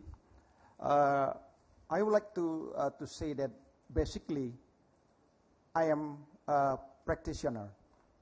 So from the year 2005 until 2009, I was the chief of the striking force unit of the critical response team of Special Detachment 88 of Indonesian National Police. So, talking about terrorism nowadays, that I would like to say that Indonesia is, I think, the most suffer country that has ever attacked by terrorists. After our independent day, the year of 1945, starting from the 1949, look like our first President Sukarno has ever been attacked for 23 times and direct attacked 7 times. maybe only our president that has ever been attacked with MiG-17 in 9 November of 1960. And also maybe after Bangladesh hijacked the Japanese airlines, only Indonesia that have hijacked by terrorists from Indonesia. In 30 March of 1981. And also only in Indonesia that 4 embassy attacked by terrorists from Red Army Japan in the 14th of May 1986. One day 4 embassy attacked by terrorists. But however, I would like to say that in Indonesia, the group of terrorists, namely Al-Jamaah Al-Islamiyah before NII, the first generation until third generation already shrank down. No more GI in Indonesia right now. But some of the ex-GI member joining with ISIS. This is our problem. Okay, ladies and gentlemen, so I assume that we are of a context of terrorism. It represents the greatest threat to the global peace and security and human development. And terrorism may cause loss of life, properties, and livelihoods, and invade sustainable development. Terrorists always take advantage of situation and any possible place to accomplish their mission. Terrorists kill to obtain public exposure. To prevent and combat the terrorism, the international community needs to work together in order to achieve the development need for the better world. The partnership will reduce the risks of political challenge and threaten global security and stability. The nature of the threat that the world is confronting requires from all parties of the international community dynamic responses and futuristic looks that seek to promote urban growth in accordance with more equitable standards that help poor and needy countries. And maybe in next presentation, I would like to say that Indonesia committed what we call hard course and soft course. And nowadays, we more on soft course program. As per Indonesia, terrorism is not a new phenomenon. In the year of 2016, statistics show that Indonesia ranked the 38th of 50 by the Global Terrorism Index. As you may all be aware, nearly in January 2016, Jakarta, our capital, had been attacked by terrorists. The Tamrin Street attack was carried out on a busy Thursday morning and killed 8 people there. 7 of them in a crime scenes. Of those killed, 4 are suspected of being attackers. Dian Juni Karniadi, Muhammad Ali, Afif alias Sunakim, and Ahmad Muhazan bin Saron. The homemade bomb, grenade, and gunfire attack also resulted in 27 other people being injured. Thanks to the police that stopped the attacks quickly. They identify some by name of Afif. The media circulated a photograph of him shooting at a police officer not long after the attacks. From there, the police went after members of network who had been identified from various arrests. Since that attack, at least more than a dozen of people had been arrested in different locations throughout the country. Some of them are said that have studied under Ahmad Abdul Rahman, leader of Al-Jamaah Ansarud Daulah, who is currently detained at Nusa Kambangan prison at Cilacap. Our President, Mr. Joko Widodo, called the attack as the acts of terror. quoting from his speech that our nation and our people should not be afraid. We will not be defeated by these acts of terror.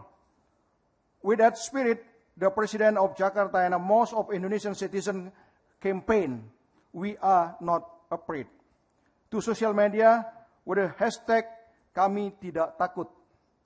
And that was widely used on the Twitter as a counter-narrative statement to eradicate the impact of terrorist attack.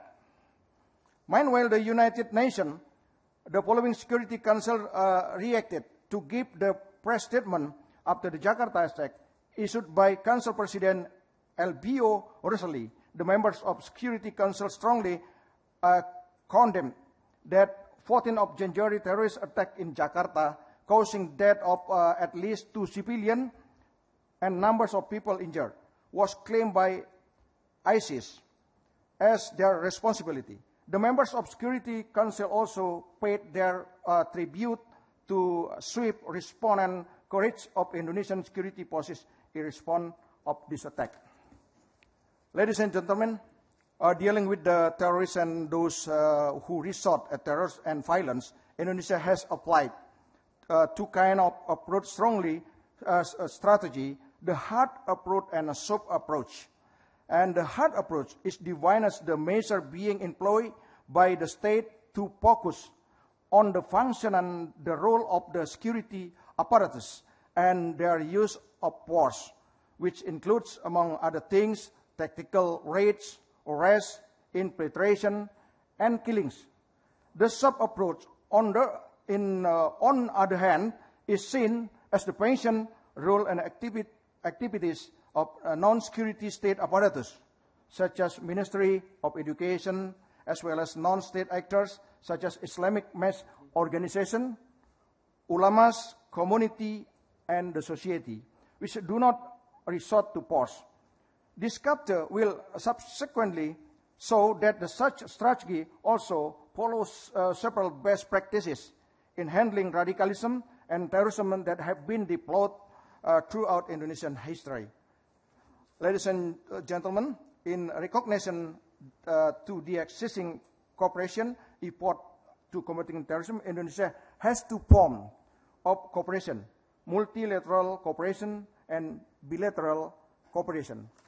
And internationally, Indonesia, as a part of a regional and global communities, has signed and ratified UN Convention related to terrorism and also Asian Convention on Counter-terrorism, ICCTC. We are fully aware that international cooperation in the center to any effective criminal justice response to terrorism. By making use of the action, we can cross-pollinate thinking on new ways to combat terrorism. We can call for new ideas and collaborative approaches and help sustain stronger regional and global cooperation in order to combat terrorism. We also have to reaffirm commitment to strengthen legal, regulatory, and operational framework to detect, disrupt, and prosecute terrorists and foreign terrorism fighters. Also to promote stronger future collaboration and innovation in regional and multilateral area. In addition, we still have the challenge of implementing regional cooperation, such as coordination and harmonization of policies and the best practice legal approaches by involving the stakeholders, private sector, and civil in the region, society, in the cooperation and integration process. Not to forget the inadequacy of human resource and institutional capacity for design and implementation of cooperation in integration program. Ladies and gentlemen, allow me here to share my perspective of current Indonesian response against foreign terrorist fighters and returnees. As we may understand that there are about 30,000 foreign terrorist fighters from more than 100 countries are joining terrorist group particularly ISIS, and Jabal al-Nusra in Syria and Iraq. We have monitored that estimated around 200 Indonesians are currently joining the terrorist group in Iraq and Syria.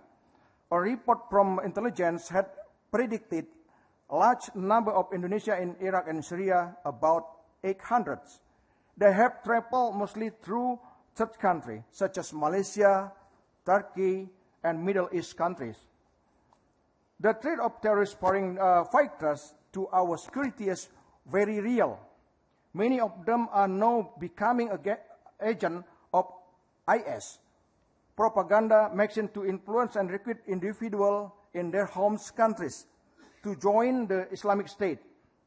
Since the beginning of the rise of ISIS in 2012, many Indonesians have been influenced by ISIS propaganda to pay allegiance to ISIS.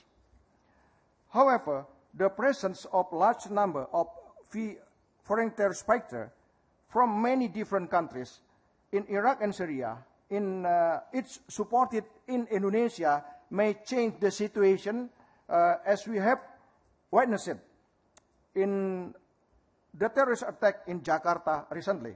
We cannot either ignore the fact that advance of information technology such as internet has facilitated terrorist network, not only making them easy to communicate, but also allowing them to easy access to technical knowledge of military operation, such as bomb making as well as terrorist financing. We have learned that to prevent the growing of foreign terrorist fighters, we should take comprehensive measures. First is to raise the community awareness.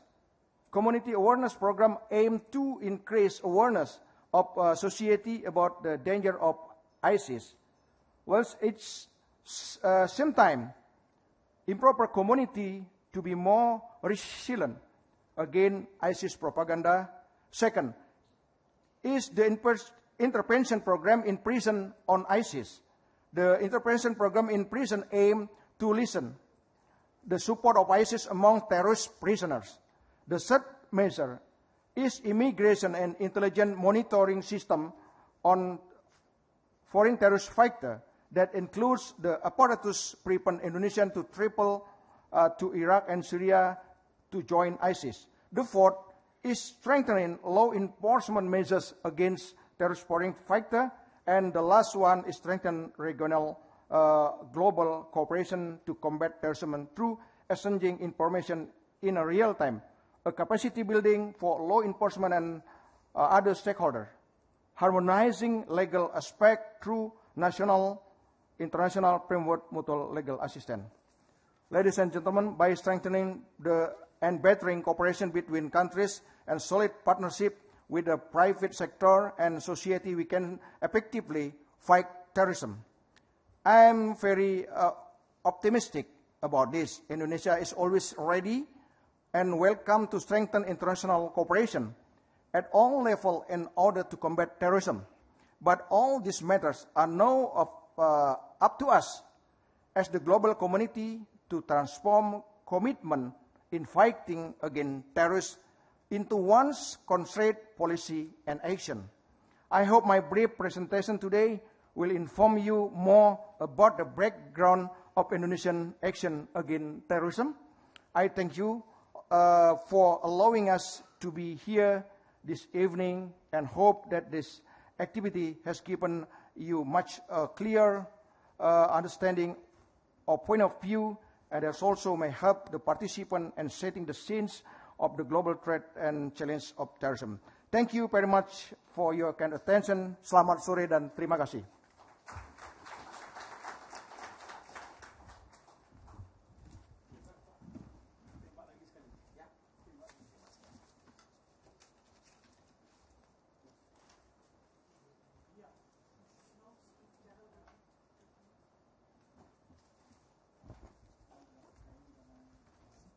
Please use channel 1 on your headsets for a translation of the next speaker's piece. Thank you.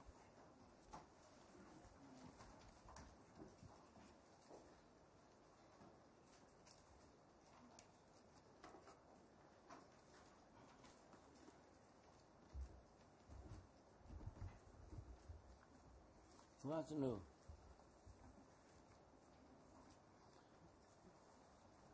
My name is Dapukun Connell. He's a representative of the Ministry of Public Security of Socialist Republic of Vietnam.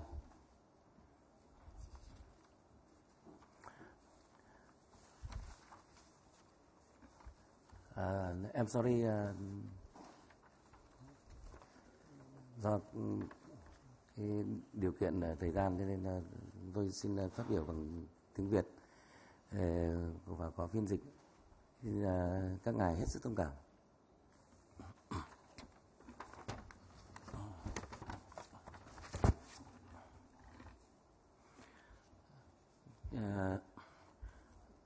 Dưới góc độ của Việt Nam thì chúng tôi xin được đại diện cho Tổng cục An ninh của Việt Nam xin phát biểu về một số cái tình hình liên quan khủng bố ở khu vực Đông Nam Á và Việt Nam. Trong cái bài phát biểu này của tôi thì sẽ có hai phần. Thứ nhất là về một số cái khái quát về cái tình hình về liên quan đến cái khủng bố ở khu vực ở Đông Nam Á và Việt Nam. Cái thứ hai là chúng tôi cũng tự rút ra một số cái bài học kinh nghiệm của Việt Nam trong công tác chống khủng bố.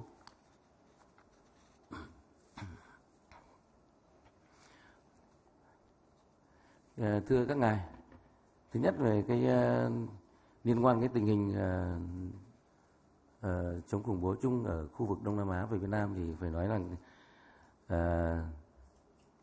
dưới cái công tác của lực lượng Bộ Công an Việt Nam cũng như là của Việt Nam nắm được thì trong những cái năm qua thì tình hình khủng bố ở khu vực thì chúng tôi cũng rất là thống nhất với các bài phát biểu của các ngài về liên quan đến cái tình hình khủng bố ở khu vực Đông Nam Á trong thời gian qua. Cái thứ hai là cái tình hình cũng nó diễn ra hết sức phức tạp và đặc biệt là cái liên quan đến cái chủ nghĩa Hồi giáo cực đoan và với cái ảo vọng là nhằm cái thiết lập nhà nước Hồi giáo ở khu vực Đông Nam Á với cái tên gọi là Tiểu Vương quốc Hồi giáo ở khu vực Đông Nam Á. Về thủ đoạn thì chúng tôi cũng rút ra qua công tác nắm tình hình thì dưới góc độ của Bộ Công an Việt Nam chúng tôi rút ra là về thủ đoạn này thì các tổ chức khủng bố, nhất là cái tổ chức Hồi giáo cực đoan và IS ấy, là chỉ để lợi dụng những cái tiện ích trên cái mạng thông tin đại chúng, internet và mạng xã hội để đẩy mạnh cái công tác tuyên truyền tư tưởng về bạo lực cực đoan trong công tác tuyển mộ, trong công tác gây quỹ về tạo cái nguồn kinh phí cho các tổ chức và triển khai những cái âm mưu mà thực hiện các kế hoạch để nhằm tấn công mà theo cái mục tiêu của tổ chức Hồi giáo cực đoan.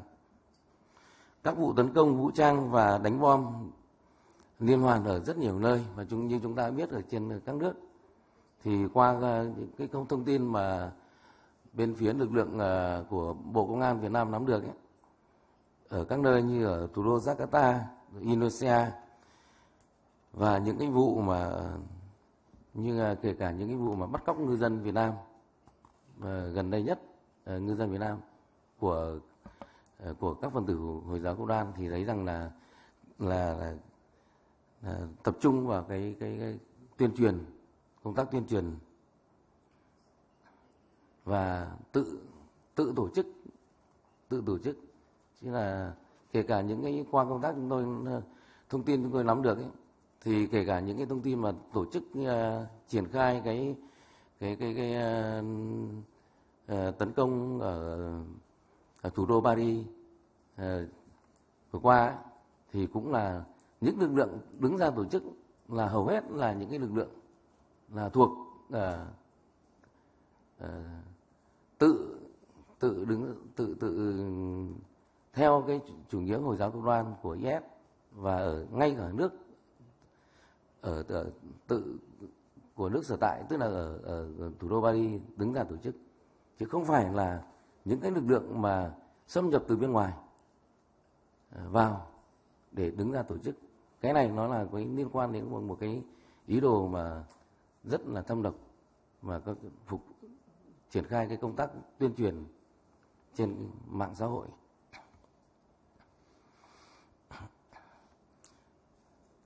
Và từ cái thủ đoạn đấy chúng tôi nhận thấy rằng là cái sự chuyên nghiệp trong việc sử dụng cái công nghệ thông tin, các tài liệu tuyên truyền của các tổ chức khủng bố ngày càng gia tăng cả về số lượng và chất lượng.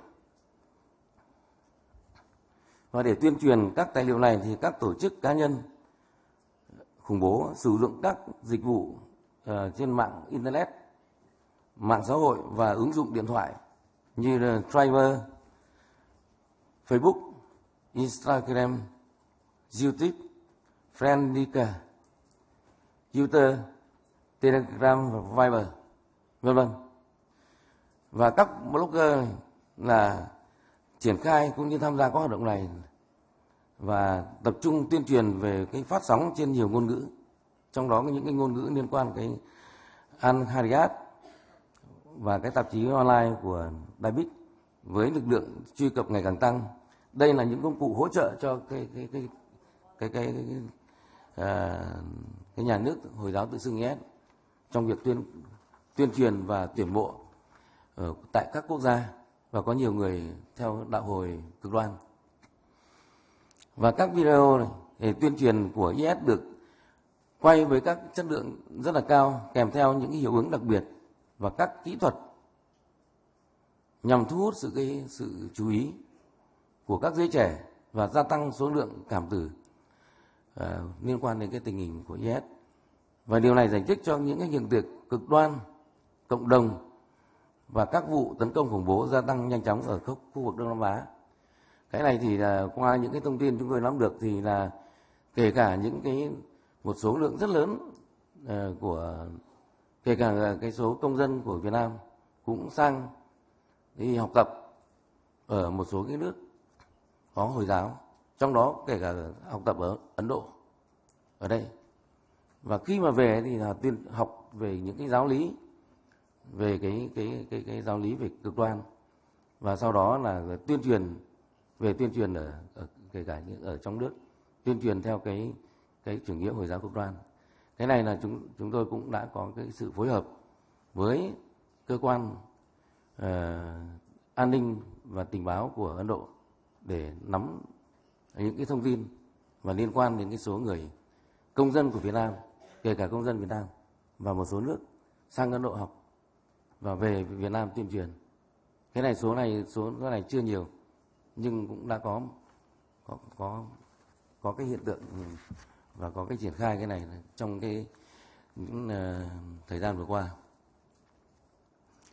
Qua các nguồn tin mà trao đổi của các nước thì chúng tôi được biết một số cái nhóm cực đoan của Đông Nam Á là tuyên bố trung thành với IS, và nhiều phần tử ủng hộ cảm tình và liên tiếp đăng trên các mạng Internet và tự nhận là mình là thành viên của cái tổ chức IS. Và trong khi đó thì IS không ngừng tuyên truyền về cái việc xây dựng cái đế chế Hồi giáo trên toàn cầu. Trong đó là có Đông Nam Á là tuyên truyền để nhằm xây dựng thành một cái tiểu vương quốc của IS trong tương lai. Với một viễn cảnh quân đội gồm hàng ngàn các phần tử cực đoan nhằm sẵn sàng và di chuyển đến các căn cứ khủng bố khắp nơi trên thế giới để thực hiện theo cái sự chỉ đạo của IS và chuẩn bị cái tiền đề để xây dựng cái tiểu vương quốc Hồi giáo ở Đông Nam Á bằng các việc chỉ định những cái tên cầm đầu trong như chúng ta đã biết là của nhóm Abu Sayyaf, cũng như là cái lãnh tụ và thủ lĩnh tối cao nhất của cái IS ở Philippines. Và chúng sát nhập cái bốn cái nhóm tuyên bố gia nhập cái IS ở Philippines là lữ đoàn Asa al-Sariyat, lữ đoàn Maramakat nữ đoàn Ansarul FIFA và nữ đoàn Arakabul Islam ở Philippines. Thì cái này chúng tôi cũng có cái thông tin mà cũng cái lực lượng an ninh của Việt Nam cũng đã có những cái thông tin mà phối hợp với lực lượng tình báo và an ninh tình báo của Philippines thì nắm những cái thông tin này. Kính thưa các quý ông quý bà, với một cái xu thế liên kết về cái sự nguy hiểm của các tổ chức khủng bố và nhất là các phần tử chiến binh khủng bố ở nước ngoài từ Iraq và Syria về các nước Đông Nam Á và chiến thuật khủng bố cá nhân ngày càng gia tăng, thì chúng ta không thể phủ nhận những thành công của cộng đồng quốc tế trong việc nỗ lực chống khủng bố, nhất là tổ chức khủng bố IS. Tuy nhiên, do bị truy kích mạnh ở các chiến trường Iraq và Syria như chúng ta đã biết, rồi dưới sự những cái chiến lược của Nga cũng như của các nước Mỹ và các nước, thì cái lực lượng bị thu hẹp rất lớn. Do đó là các chiến binh khủng bố là như chúng ta đã biết là tìm cách là trở về quê hương, và một trong những cái mục tiêu đó là các nước Đông Nam Á, vì chúng ta biết là các nước Đông Nam Á trong đó có một cái số lượng rất lớn là nước Hồi giáo với cái tỷ lệ dân số rất đông như Indonesia, Philippines và kể cả một số nước khác. Thì đấy là một trong những cái nguy cơ mà đặc biệt là Philippines và Indonesia thì những thông tin chúng tôi nắm được là có những cái nguy cơ rất lớn để nhằm tìm cái gia nhập các tổ chức Hồi giáo ở đây là gia nhập là một cách tự nguyện và với góc độ là đồng cái tư tưởng của Hồi giáo cực đoan, đồng tư tưởng, và cái này là rất nguy hiểm. Tự nguyện và để cái xây dựng những cái cơ sở bí mật và tham gia tích cực vào những các kế hoạch tấn công cũng như là gây quỹ tuyên truyền được cái chủ nghĩa tư tưởng cực đoan và tuyển mộ nhân viên. Thực tiễn công tác chống khủng bố đã chỉ ra rằng IS kêu gọi các cảm tình viên ở quê hương để thực hiện các vụ tấn công trong nước thay cho vì đến trực tiếp đến Iraq và Syria để tham chiến. Cái thứ hai là IS sẵn sàng chia sẻ kinh nghiệm với các nhóm khủng bố của địa phương thông qua các công cụ phần mềm thương mại để phổ biến, để mã hóa và đường liên lạc Internet, để hướng dẫn cơ sở trong việc tuyển chọn các mục tiêu, nguồn vũ khí, kinh phí, chế tạo và sử dụng các thiết bị tự chế. Thì cái này là qua rất nhiều các vụ tấn công thì là các lực lượng IS là do cái điều kiện mà thực tế thì đó các lực lượng IS này đã giữ được một cái số lượng vũ khí là rất là lớn và tự chế tạo. Cái này là cũng rất là để là tạo cái kích nổ. Cái mục tiêu điển hình của những kẻ tấn công được chỉ đạo từ xa thường là các cơ sở trọng yếu và địa điểm tập trung đông người. Thì cái này chúng ta đã nắm được rất rõ rồi. Hầu hết tất cả các vụ tấn công là các lực lượng khủng bố đều tập trung nơi đông người. Mục đích chính là để tạo tiếng vang. Chúng tôi xác định là như thế. Cái thứ hai là đây là một trong những cái mối đe dọa nguy hiểm tiềm tàng, nguy hiểm đối với an ninh của trên thế giới và khu vực Đông Nam Á. Liên quan đến tình hình Việt Nam thì xin trao đổi với các quý ngài là đối với tình hình Việt Nam thì hiện nay có thể xác định là chưa xảy ra vụ tấn công khủng bố do các tổ chức cá nhân khủng bố, trong đó là kể cả những cái liên quan lực lượng Hồi giáo rồi tôn giáo sắc tộc rồi các lực lượng các thế lực khác xảy ra trên đất nước Việt Nam là chưa có. Chúng tôi phải khẳng định là chưa có. Và chưa phát hiện được những cái người Hồi giáo bị móc nối. Chỉ có như ở trên chúng tôi đã nêu là có một số cái sinh viên Hồi giáo là được đi đào tạo ở một số cái khu vực, trong đó kể cả sang các nước Hồi giáo mà kể cả sang Ấn Độ đào tạo, thì khi về số thanh niên này cũng chưa được nhiều, nhưng mà cũng đào tạo về cái Hồi giáo cực đoan, chứ không phải là đào tạo về giáo lý về Hồi giáo thông thường.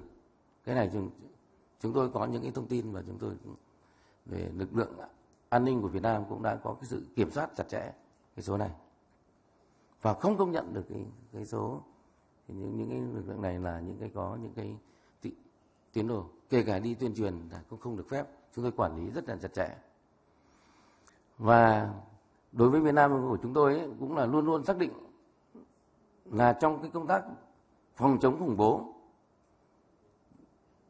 thì cái vai trò quan trọng nhất là cái vai trò là ngoài những cái công tác ở phần dưới chúng tôi sẽ nêu một số kinh nghiệm, thì trong đó có những cái công tác quan trọng và tích cực là liên quan đến cái công tác thông tin tình báo, công tác nắm tình hình từ bên ngoài, nắm tình hình toàn diện và công tác hợp tác quốc tế. Cái này là một trong những cái việc mà cơ quan an ninh và tình báo của chúng tôi là tập trung và hết sức là thận trọng trong công tác nắm tình hình, và do đó là đẩy mạnh cái công tác hợp tác quốc tế mà chúng tôi chia sẻ kinh nghiệm trong công tác phòng chống khủng bố. Và cũng xin báo cáo với quý ngài là trong cái lực lượng của Bộ Công an Việt Nam có một đơn vị chuyên trách là Cục chống khủng bố, và cái lực lượng chuyên trách này của chúng tôi là có cái sự hợp tác chia sẻ với rất nhiều những cái cục chống khủng bố và các đơn vị tình báo của các nước, trong đó có các những lực lượng của trực tiếp nhất là của đại sứ quán của các nước tại Việt Nam để chia sẻ và thiết lập các thông tin, kênh thông tin nóng về phục vụ công tác đấu tranh chống khủng bố. Thì xin báo cáo các quý ngài đấy. Thế phần thứ hai về kinh nghiệm của Việt Nam thì chúng tôi xin trao đổi một số cái kinh nghiệm này rút ra từ cái công tác đấu tranh chống khủng bố. Thì có thứ nhất là đối với Việt Nam là một nước có đa tôn giáo, đa sắc tộc, và Việt Nam là có 54 dân tộc, 54 dân tộc.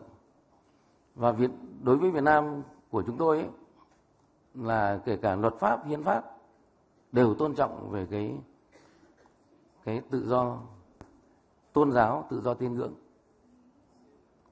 tự do tôn giáo và tự do tín ngưỡng. Và chúng tôi là không chỉ tôn trọng mà chúng tôi là bằng những cái việc làm cụ thể, không bài xích, cũng không kích động, nhưng mà cũng không dung thứ những cái hành động quá khích của các thế lực, là lợi dụng cái tự do tín ngưỡng để chống phá cái nhà nước Việt Nam. Cho nên là cái thứ nhất là bài học của Việt Nam của chúng tôi là tôn trọng tự do tín ngưỡng và tôn giáo. Cái thứ hai là trong công tác an ninh của Việt Nam ấy, thì chúng tôi là luôn luôn là cái chủ động trong công tác quản lý, phòng ngừa, nhất là trong công tác quản lý biên giới, quản lý vũ khí chất nổ. Đấy là cái bài học của chúng tôi, là Việt Nam của chúng tôi là không cho phép là sử dụng được những cái vũ khí chất nổ, kể cả kiểm soát biên giới về vũ khí chiến lược. Thứ ba là chủ động về những trao đổi thông tin tình báo. Thì cái này là chúng tôi là thiết lập rất nhiều cái kênh thông tin với các nước, đặc biệt là cái đại diện cơ quan tình báo và an ninh của các nước nằm tại đại sứ quán ở Việt Nam. Thứ tư là tăng cường công tác hợp tác quốc tế về công tác phòng chống khủng bố. Và thứ năm là trong cái triển khai cái cộng đồng ASEAN trong thời gian tới là chúng tôi đều có cái kênh thiết lập thông tin với các nước ASEAN. Trong đó có những cái công tác về cái công tác phòng chống khủng bố, và hiện nay Việt Nam cũng đang tổ chức cái hội nghị về công tác chống khủng bố của các nước ASEAN và các đối tác tại Đà Nẵng, Việt Nam đang tổ chức. Và thứ sáu là thiết lập các đường dây nóng. Và thứ bảy là chúng tôi là trong công tác đấu tranh thì chúng tôi hết sức là chủ động về cái diễn tập triển khai cái công tác đối phó, ứng phó và đấu tranh với các công tác đấu tranh chống khủng bố. Trên thực tế thì với cái số lượng thời gian thì cũng kính thưa các quý vị, cái ngài, thì thay mặt Bộ Công an nước Cộng hòa xã hội Việt Nam thì tôi cũng xin có một số cái trao đổi ngắn và xin chân thành cảm ơn các quý ngài đã chú ý lắng nghe. Xin cảm ơn.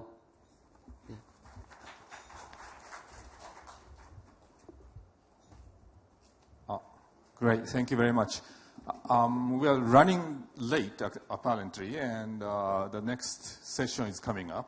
So, may I say, very sorry that we are not going to take any questions at this time, and but you have opportunity to later on to talk to the speakers. Thank you very much. Thanks a lot, Professor Kono. One more request, please. We request the chair to please hand over mementos to all our speakers. I now request the chair to please hand over a memento to Mr. Balveer Singh, our first speaker.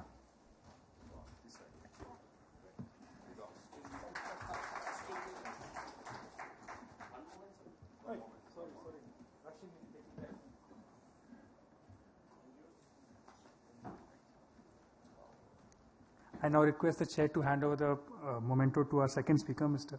Dam Phu Kong.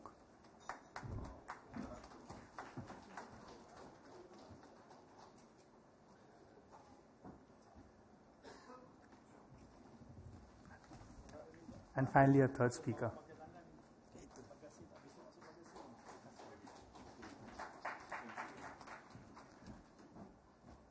I request Captain Alok Bansal, Director, India Foundation, to please present a memento to the chair, Professor Kono.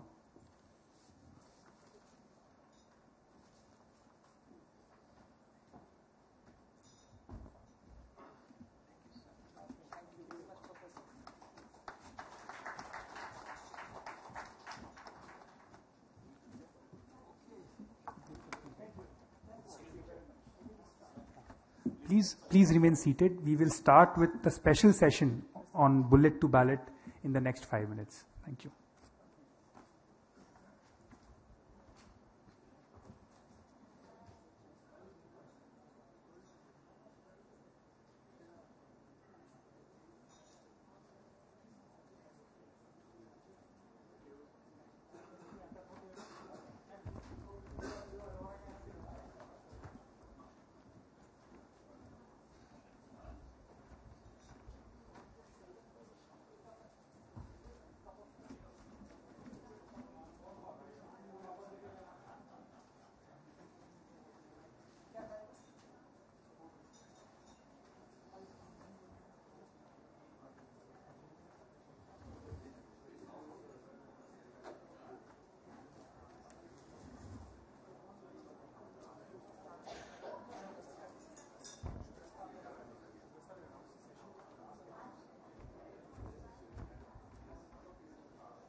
check, test, check.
May I kindly request the delegates to sit down?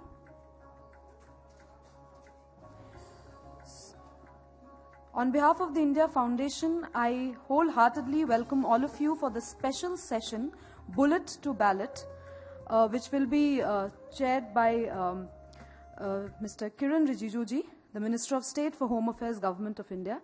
May I call upon Captain Alok Bansalji, Director, India Foundation, to carry on the proceedings for the day.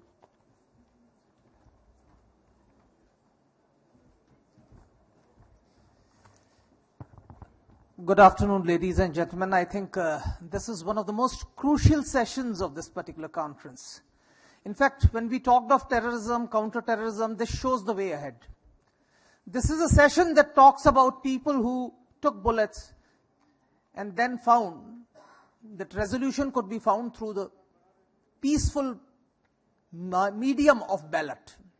So this special session of ours is from bullet to ballot.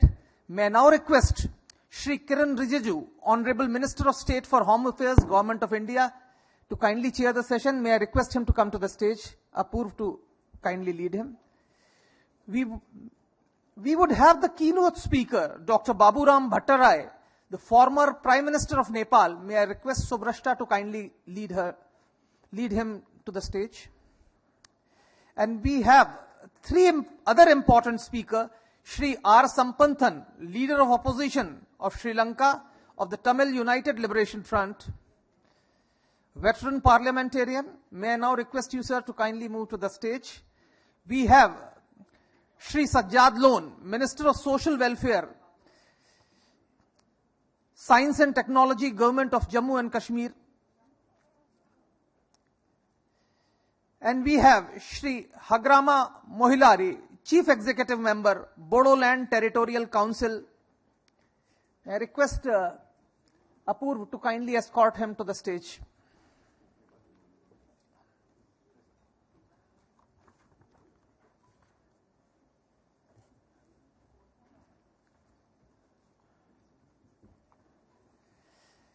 I'll now request Chair of the session, Shri Kiran Rijiju, to kindly take over the proceedings. I should go there? Anyways, as comfortable. Use the mic, you can go there. We have both the podiums.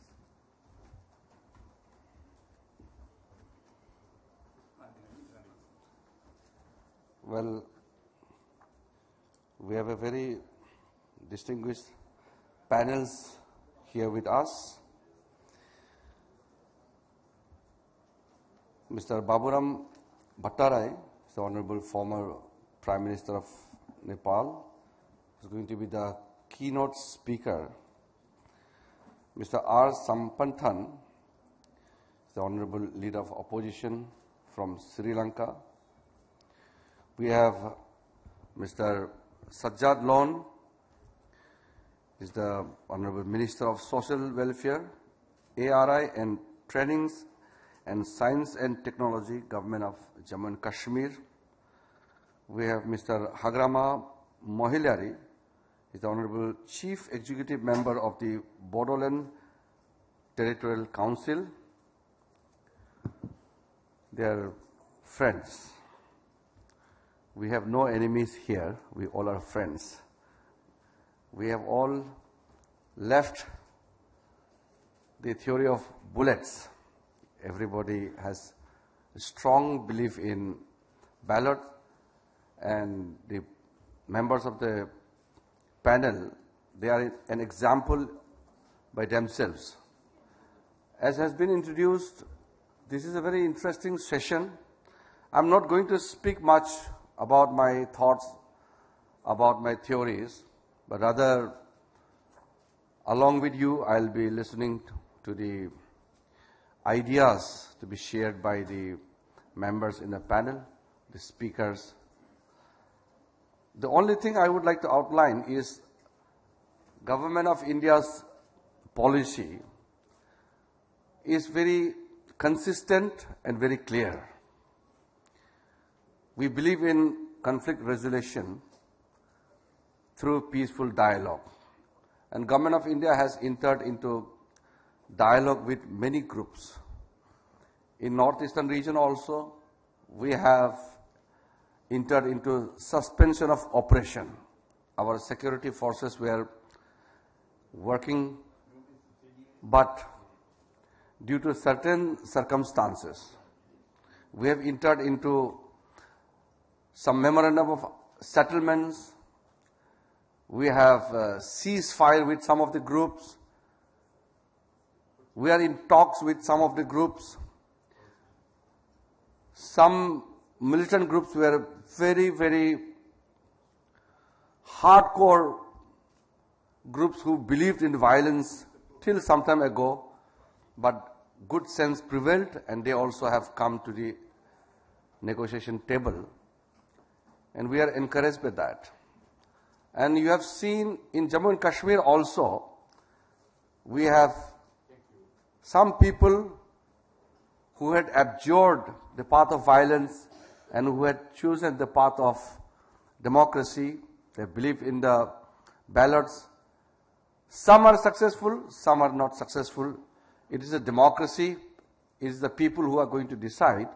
But the belief that ballot is the only way which we need to choose itself shows the success of the system in which we live today in India. Mr. Hagrama Mohiliari is a very successful politician in Assam. He led a violent movement till some years ago for the creation of the Bodoland state. And he had successfully brought along his people with him, and he successively ruling the Territorial Council, which is known as Bodoland Territorial Council.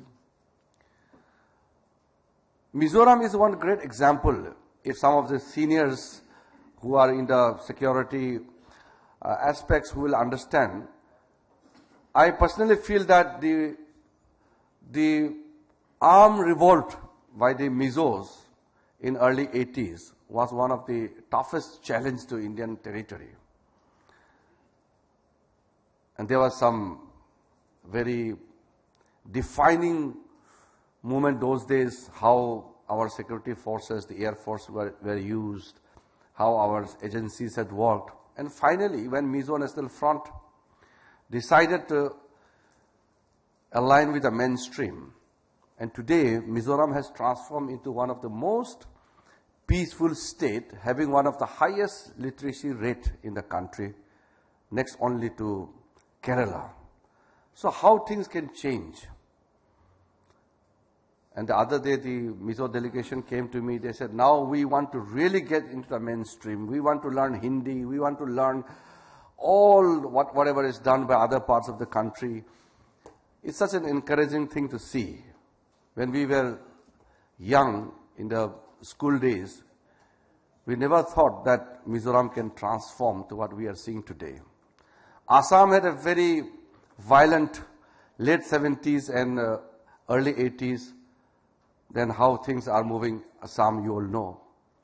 In central India also, even those people who believe in extremism, especially those who are part of the communist, Marxist and Leninist group, they also had entered into election process. Of course, many of them are not successful because it depends on how your political agenda is largely accepted by the general people. So electoral success is not in our hand, but to get into the mode of election itself is a great success. That is what I believe. Many people keep asking me also that you are talking to hardcore militants, those who had indulged in so many violent acts. Government is sitting across the table and talking to them. But I want to differentiate here. Those who believe in overthrowing the state by using arms, or they say, some people may say that the power flows from the barrel of the gun. It may be so for some people.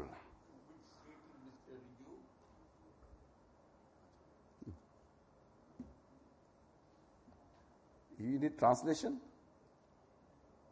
Okay. So, in some of the cases,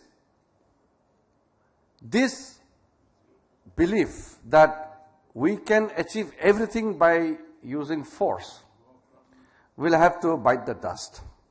Especially in India, I have clearly seen that the country, the size of India, cannot be broken up. No matter how powerful the militant organization may be, no matter how much resource you can generate, no matter how much support you can generate amongst the people by galvanizing the minds of the youth, secession from India or to break any part of India is not possible. Simply because the strength of India is democracy. In India, everybody has absolute right for his own or her own hopes and aspiration. There is no blockade. There is no restriction. So you have a free flow of your thoughts and ideas. In such situation, to say that I feel suffocation in Indian state and I want to break away, simply it will never succeed. Be it any part of this country. When I assumed this portfolio as Minister of State for Home Affairs, I had met many of those groups. Some representatives of the present active militant organizations, some those who have surrendered. Some of them are in negotiation with the government of India. I have clearly told them that since government is ready to talk, with only one condition, that you have to abjure violence, we will talk. It may be at official level, or it may be at the political level. We will understand the issue. But if you don't talk, then the greatest disservice you are going to do is to yourself, your family, your community, and your region. Because you are not going to lead anywhere. So, our policy, Government of India's policy is very, very clear. And as I said, it is very consistent. It will be interesting to hear from the members here in today's list of the speakers. I just would like to say that if you want to rule by force, it is not going to be permanent. In India, we have rule of law, not rule by law. When we have rule of law, the rule is made by us, made by the people. The power and authority of the government draws from the people. It is through the process of ballots only. If you want to rule by bullet, it is going to be just momentary. It's never going to be legitimate. It's never going to be accepted forever. We have seen across the world many governments in different forms, dictatorial, or it may be in any other form. It's just momentary. What is permanent is what we have in India. Every 5 years, you have the opportunity to have your own government as per your choice. So I really don't understand where is the place for bullet in such a fantastic situation we have in India. Those who believe in bullets, ultimately a day will come, they will believe in ballot only.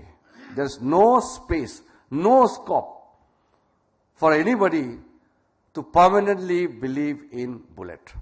It's just a momentary, it's just a romanticizing for some time only, but ultimately the truth will prevail, and that is democracy is what we celebrate, and democracy is what we are going to have forever. And for democracy, the power of the people comes from ballot.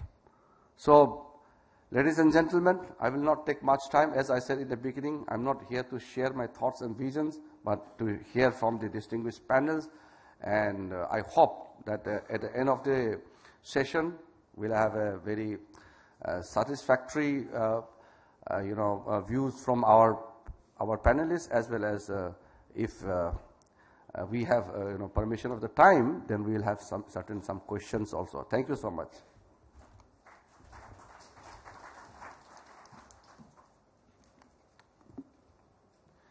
So I would like to request our keynote speaker, Mr. Baburam Bhattarai. He is Honorable former Prime Minister of Nepal. Please.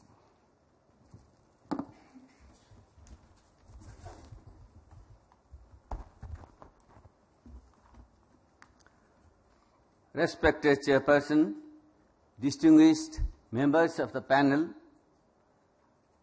Excellencies, dear friends, good evening and namaste.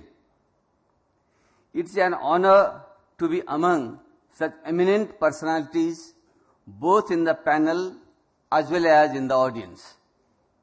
I would like to thank the organizers for giving me this opportunity to share my thoughts on a theme titled Bullet to Ballot that seems equally relevant in the entire South Asian region. In this presentation, I would like to primarily focus on the transitional nature of Maoist politics in Nepal during the last 2 decades, as the theme itself suggests.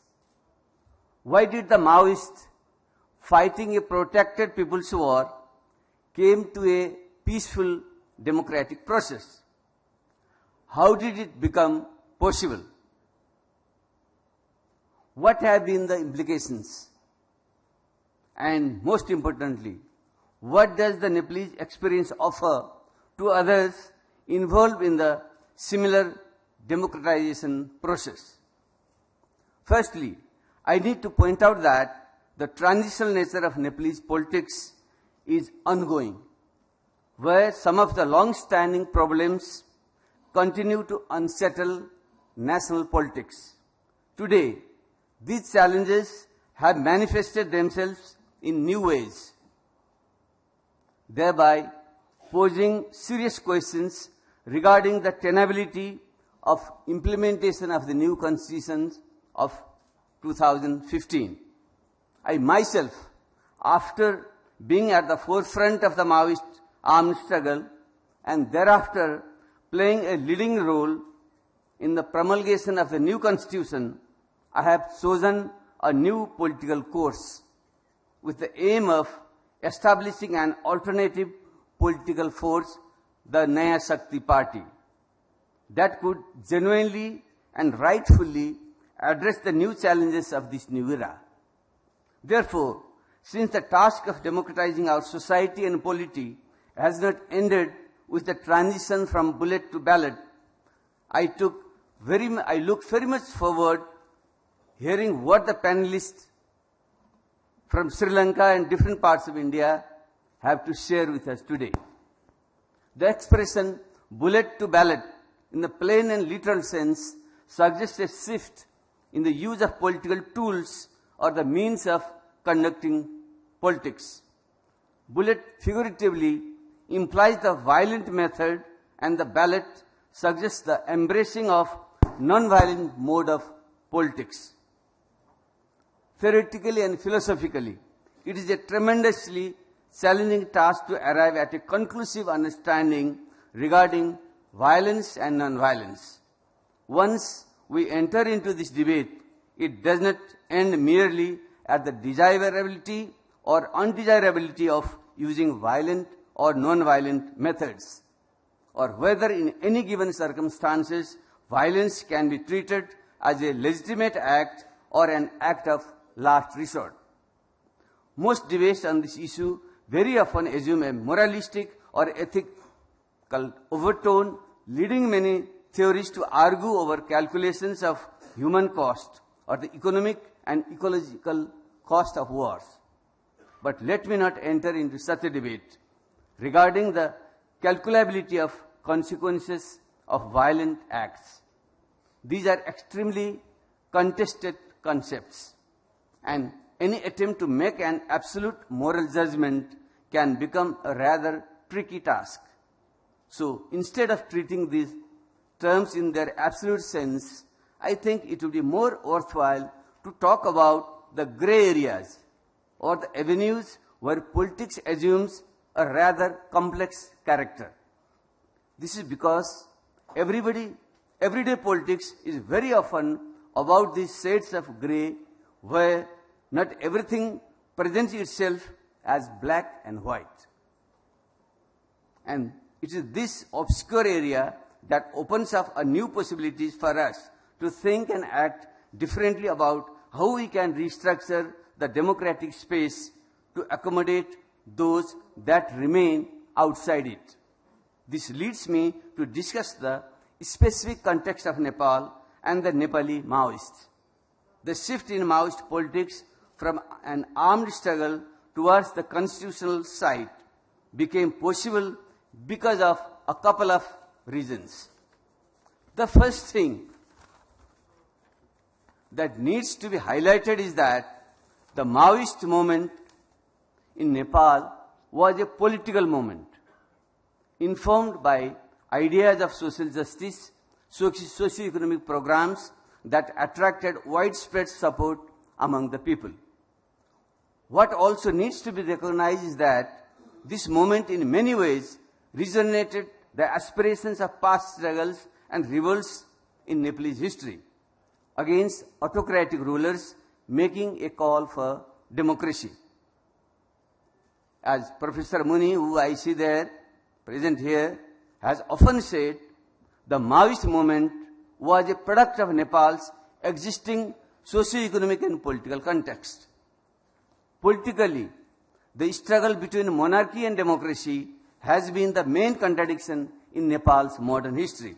All the major political parties in Nepal, since their formative days, have led popular struggles against autocratic regimes in one form or the other.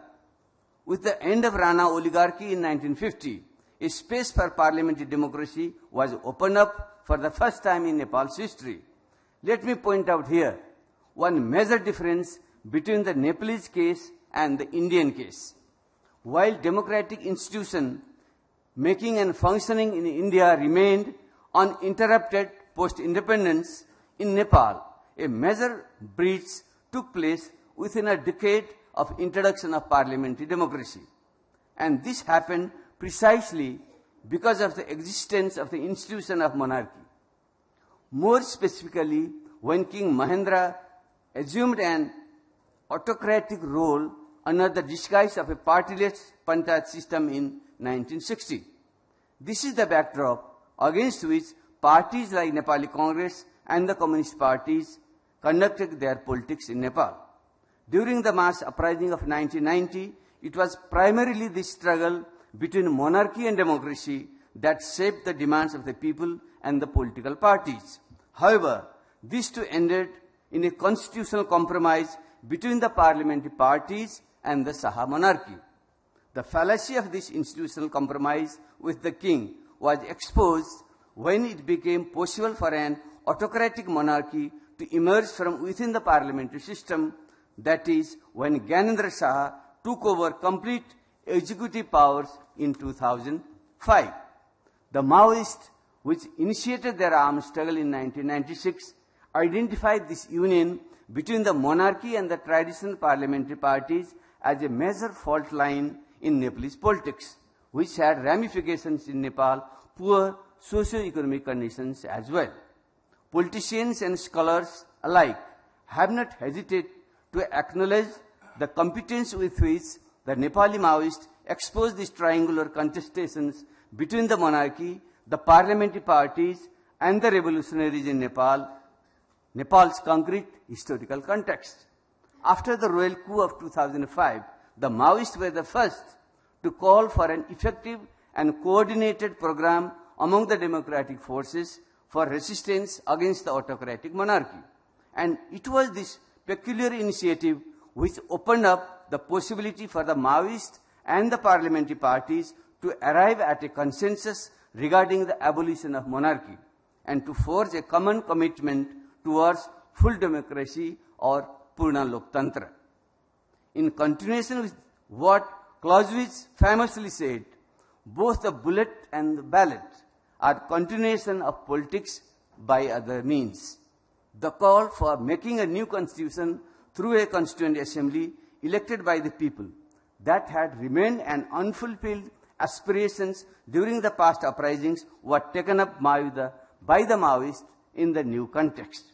Therefore, one of the uniqueness of Maoist politics in Nepal is that they had a pivotal role to play in the final battle of monarchy versus democracy through both bullet and the ballot. In fact, unlike what one would normally expect, it was actually the Maoists who made a call for using the ballot to draft a new constitution. Let me here share with you that it was not just circumstantial arrangement of events or a mere reaction to political incidents such as the royal takeover that enabled the Maoists to talk about making democratic innovations.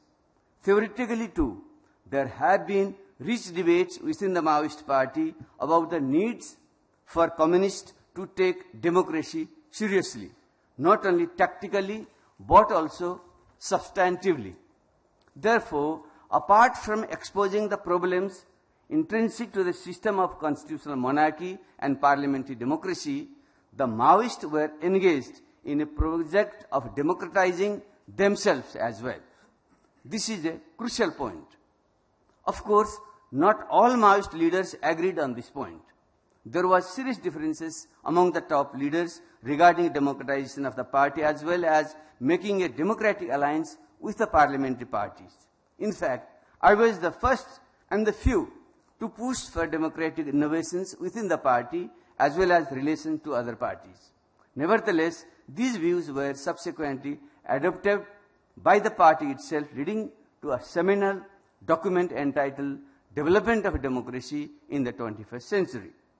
Here the Maoists indulged in self-introspection and asked themselves how they could avoid the mistakes of previous socialist communist regimes.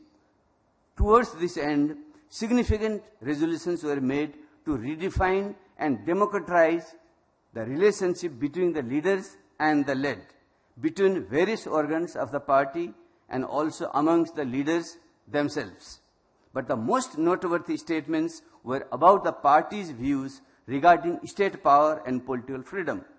The Nepali Maoists decided that when in power, they would allow rival political parties to mobilize and compete with the revolutionary party. Therefore, the Maoist party would also have to acquire mandate from the people through elections. Otherwise, they themselves would degenerate into an authoritarian, bureaucratic organization. I have considered it important to share with you these specificities because without an insight into these theoretical and political innovations within the Maoist party, our understanding of the transition in Maoist politics from the bullet to the ballot would be lopsided and misunderstood. Another important factor for the timely transition from bullet to ballot in Nepal was the highly sensitive geopolitical positioning of the country sandwiched between two huge states of India and China. A prolonged armed conflict could have a spillover effect in the neighborhood, leading to a serious conflagration in the region. In case of complete win-lose or zero-sum conflicts, a new constitution can become the symbol of a new political beginning after the past regime has been brought to an end. Political theorists call this the replacement model. However, political conflicts may often end up in a stalemate without any side emerging as a clear winner or loser. In such cases, constitution making can become a part of peace, pact, or ceasefire agreement. The constitution could then be an outcome of a negotiated pact or a compromise between the past rulers and the new political force. Nepal's peace process and constitution making stands somewhere in between these two approaches. By ousting monarchy and establishing a republic, Nepal's new constitution marked a rupture from the past political regime in one way. But on the other hand, there was also an institutional compromise regarding parliamentary democracy between the Maoist and the non-Maoist parties. In the process, the parliamentary parties had to discard some of their old political beliefs and embrace more radical notions of socio-economic transformations than traditionally adjustable in liberal democracy. For instance, commitment towards federalism, proportional representation, inclusive and participatory democracy, land reform, etc. were made. On the other hand, the Maoists also had to suspend some of their ideological positions and accept certain ideas conventionally associated with liberal democracy, such as protection of private property, rule of law, separation of power, etc. These commitments, understandings, or agreements between the Maoist and non-Maoist were instrumental in laying the foundation for the prolonged peace process and constitution making in Nepal. In other words, these were the basic guidelines for the transition from bullet to ballot in Nepal. If we remind ourselves of these specific original objectives, then it is not very difficult to understand the complications in Nepal constitution making process or its democratic transition. This will enable us to understand the reasons behind the uprising in Tarai Madhesh regions and dissatisfaction among the indigenous population even after the promulgation of the new constitution. If structural origins of conflict remain unaddressed and democratic space of articulation of genuine socio-economic and political demands are not made available to people, then the sustainability of any society transition towards a stable, peaceful and functional democracy can remain vulnerable. This is one of the most important lessons from Nepal's recent experience. However, we must also refrain from making generalizations, because experiences regarding transition from bullet to ballot are time and context specific. The Nepali case at best can be considered a reference from where lessons can be learned and unlearned. Let me end by saying that the task of democratic transition is a continuous process of progression. So even though creation of a new political institutions and constitutional remedies are crucial aspects, a nation must always make relentless efforts to continuously democratize its relationship with its people. The new mission that I have recently embarked upon is guided by this very understanding. The idea of Naya Shakti not only as an alternative political party, but also as a movement for deepening democracy is a natural corollary to the transition from bullet to ballot.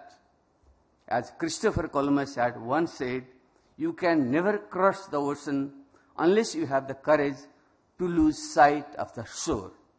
I have mustered the courage to lose sight of the shore of bullet and attempted to cross the ocean of progressive transformation of the world through the ballot. Let us all join hands to create objective conditions for peace, prosperity, equality, and justice, so that nobody has ever to resort to the bullet. Thank you all for a patient hearing.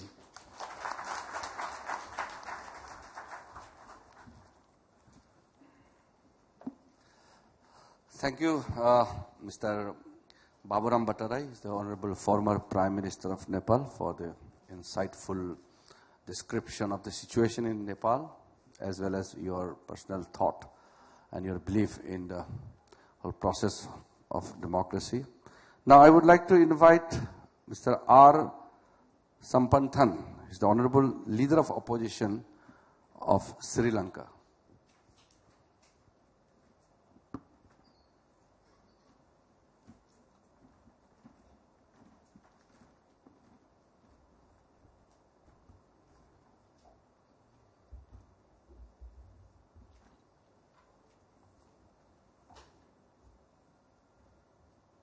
Thank you, Mr. Chairman. Mr. Chairman, sir, distinguished keynote speaker, and my fellow distinguished speakers, ladies and gentlemen, I consider it a privilege and an honor to be able to speak a few words before this distinguished gathering on the invitation of the India Foundation and the government of Haryana.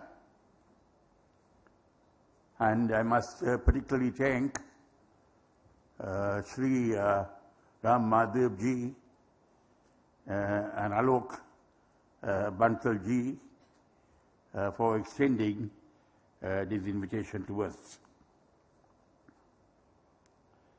The subject we are expected to speak on is the bullet versus the ballot, or bullet to ballot.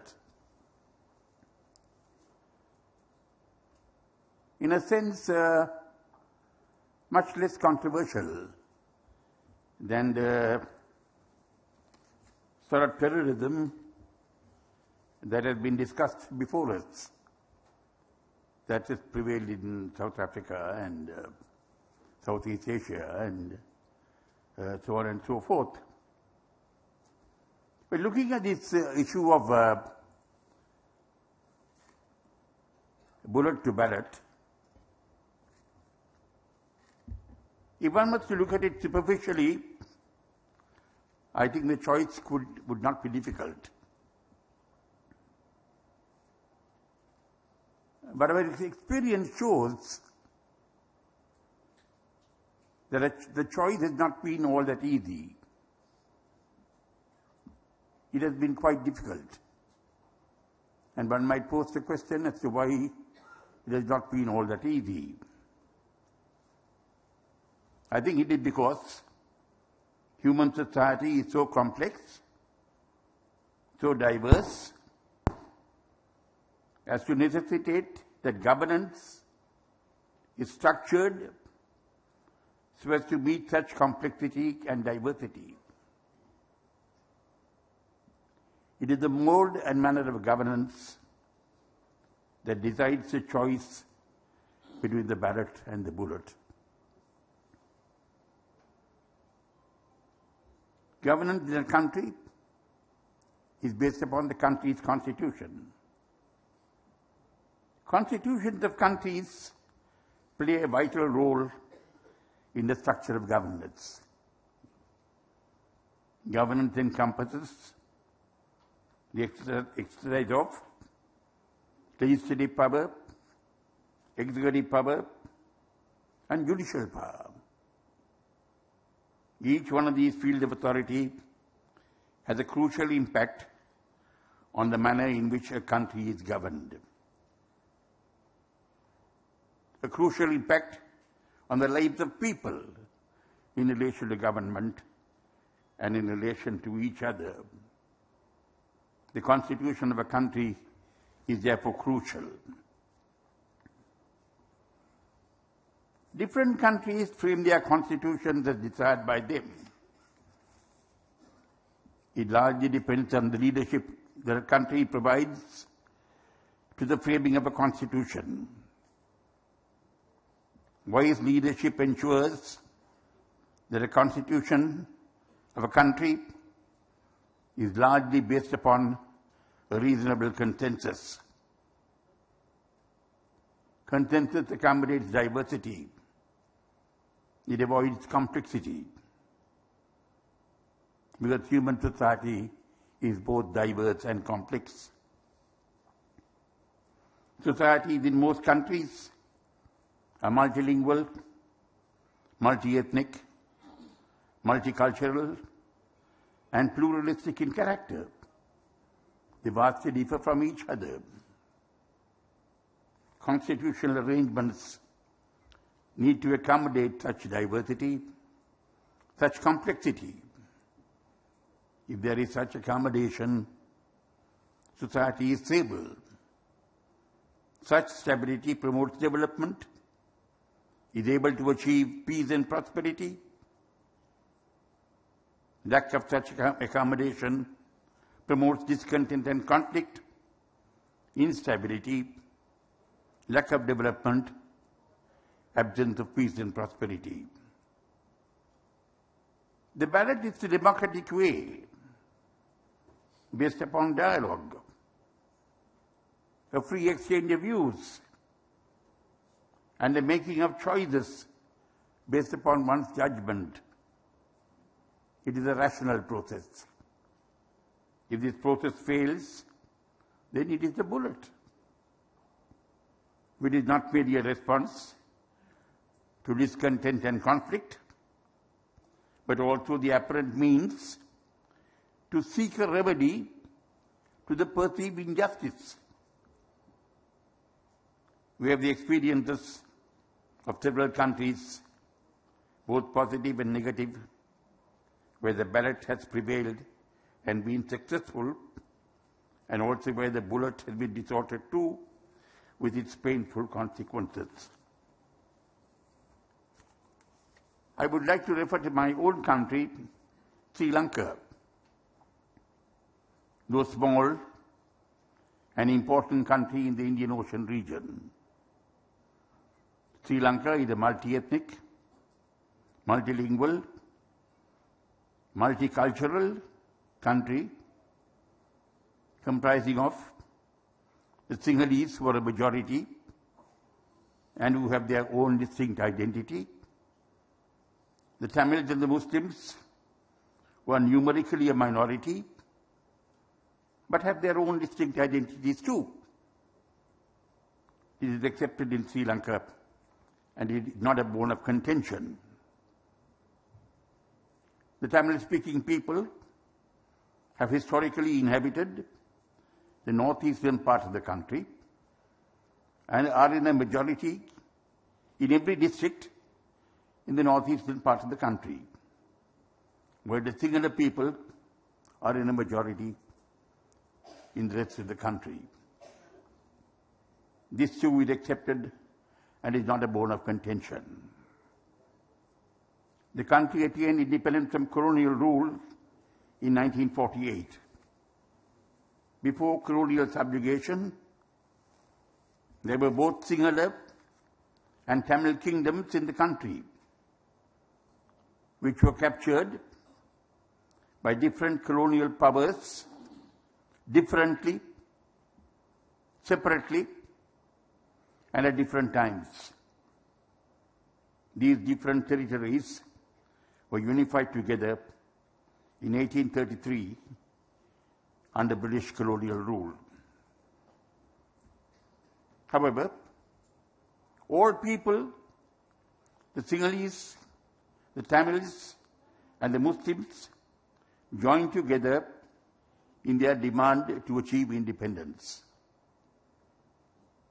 Sri Lanka's first constitution was framed in 1948 by our colonial rulers it provided for majoritarian rule with certain safeguards, which were soon disregarded. Thereafter, we have had two constitutions, one in 1932 and the other in 1978, and the latter exists till today. The 1972 constitution was framed by one of the two major Sinhala political parties without the consent of the other major Sinhala political party or the consent of the Tamil party, mainly representing the Tamil people of the Northeast. The 1978 constitution was framed by the other major Sinhala political party without the consent of the major Sinhala political party that framed the 1972 constitution or the consent of the political party mainly representing the Tamil people of the Northeast.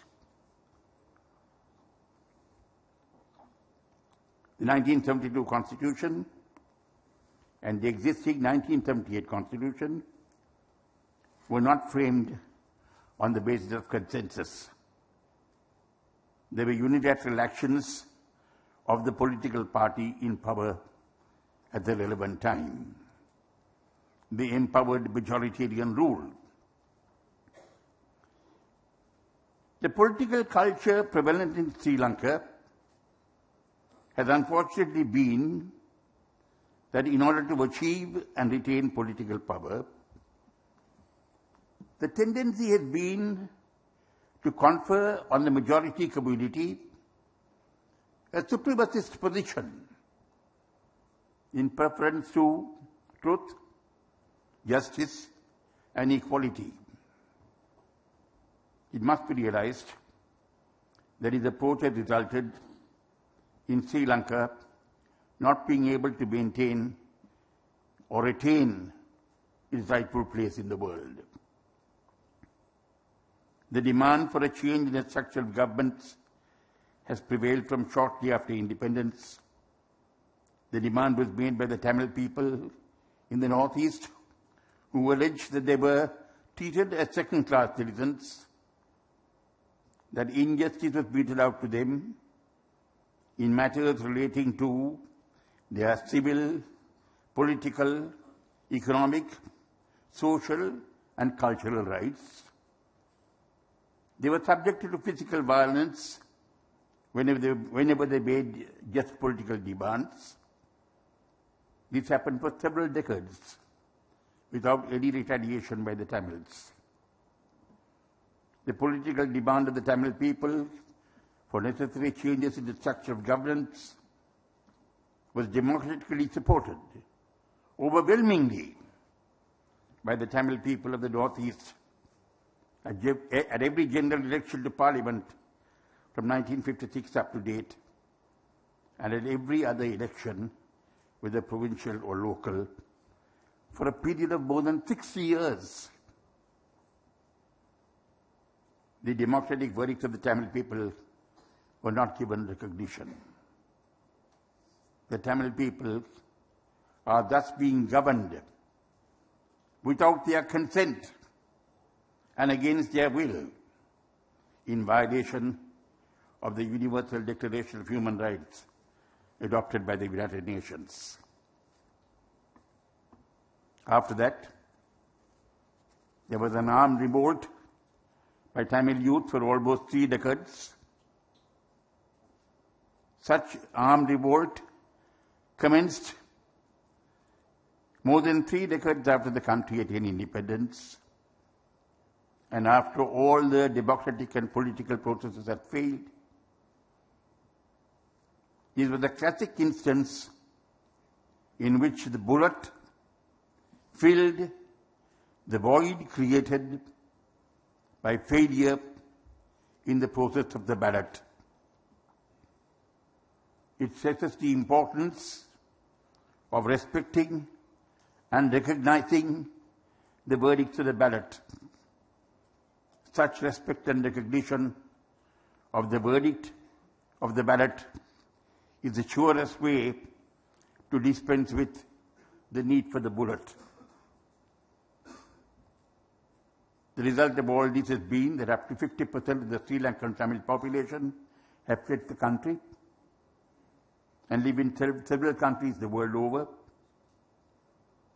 The Sri Lankan Tamil diaspora is spread throughout the world. More than 150,000 Tamil people have died.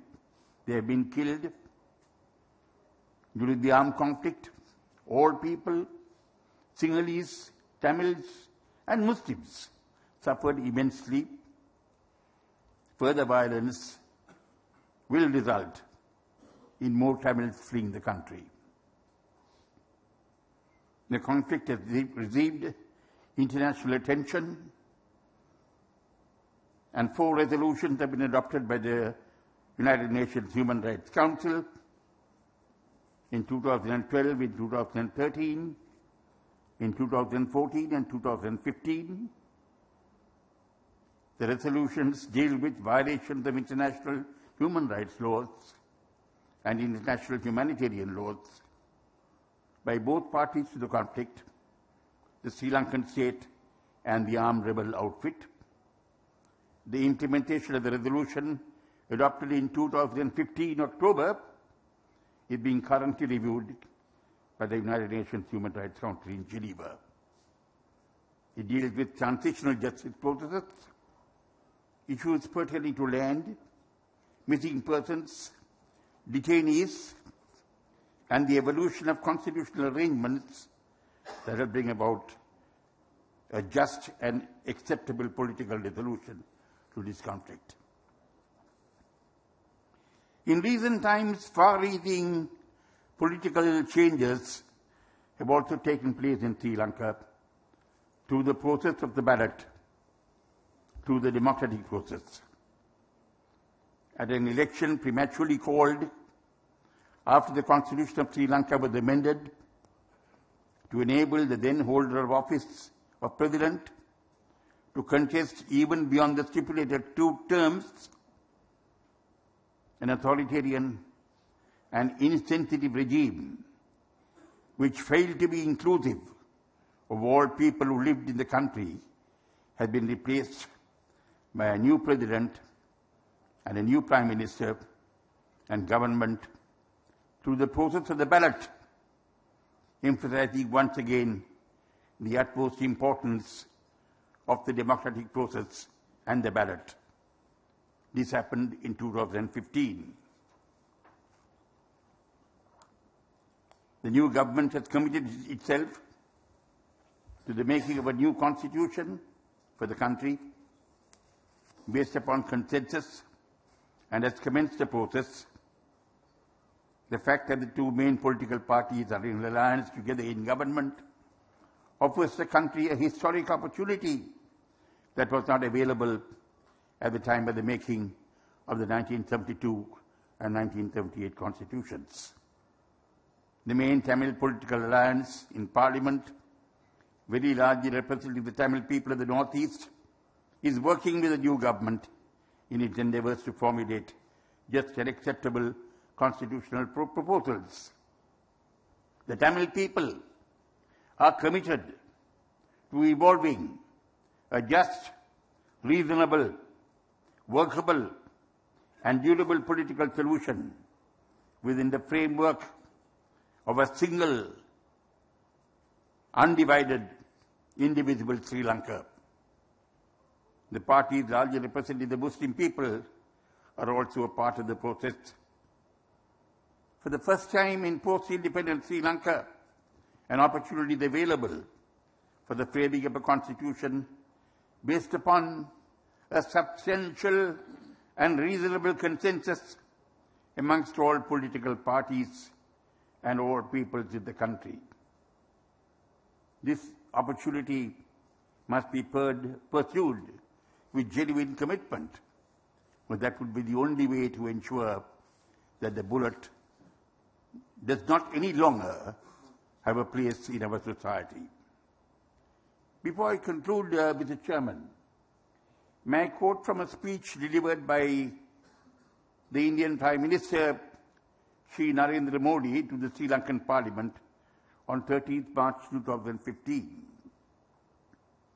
I quote, He said, "For all of us in our region, our success depends upon how we define ourselves as a nation.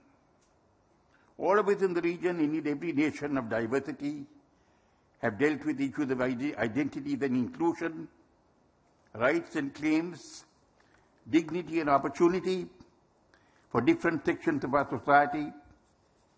We all have seen its diverse expressions. We have faced tragic violence. We have encountered brutal terrorism. And we've also seen successful examples of peaceful settlements. Each of us has sought to address these complex issues in their own way. However, we choose to reconcile them.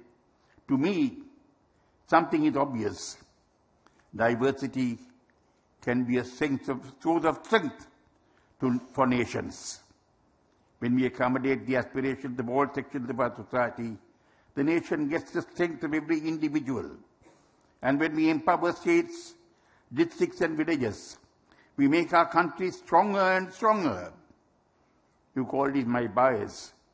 I've been a chief minister for 13 years, a prime minister for less than 1 year. Today my top priority is to make the states of India stronger. I'm a firm believer in cooperative federalism. So we are devolving more power and more resources to the states, and we are making them formal partners in national decision-making processes. This is what your Prime Minister said, Mr. Chairman, and it reflects exactly what you said at the commencement of this talk, when you said that in India, all states are powerful, all states have equal power, all people have equal power, and therefore there can be no question of India ever being divided. So, Mr. Chairman, the Prime Minister of India, when he addressed the Sri Lankan Parliament, went on to urge the Sri Lankan Parliament to come up with constitutional proposals that would be fair, that would be just, that would be reasonable, that would give Sri Lanka an opportunity. He said, Sri Lanka has lived through decades of tragic violence and conflict. We have successfully defeated terrorism and brought the conflict to an end. We now stand at a moment of historic opportunity to win the hearts and heal the wounds across all sections of society. Recent elections in Sri Lanka have reflected the collective voice of the nation, the hope for change, reconciliation and unity. The steps that we have taken in recent times are bold and admirable. They represent a new beginning. I am confident of a future Sri Lanka defined by unity and integrity, peace and harmony, and opportunity and dignity for everyone. I believe in Sri Lanka's ability to achieve it. It is rooted in our common civilizational heritage. The path ahead is a choice that Sri Lanka has to make, and it's a collective responsibility of all sections of the society and all political streams in the country that I can assure you, but I can assure you of this. For India, the unity and integrity of Sri Lanka are paramount. It is rooted in our interest. It stems from our fundamental beliefs in this principle. So while committing himself to Sri Lanka's unity and territorial integrity, the Prime Minister, in the course of his speech, went on to emphasize the importance of all being able to live as equals with dignity and self-respect. This is an opportunity to conclusively reject the bullet in my country, Sri Lanka, in favor of the bullet, in favor of the ballot. And we must all join together to ensure that we are able to achieve this. I think, Mr. Chairman, distinguished panelists and ladies and gentlemen, we really have no choice in this matter. The ballot represents the most civilized way of governance through democracy. Bullet is a path that can only end in disaster and destruction and violence. in a country where, in a world where, in many countries, violence is becoming increasingly prone, I think we all have a responsibility to strengthen the ballot as against the bullet. Thank you.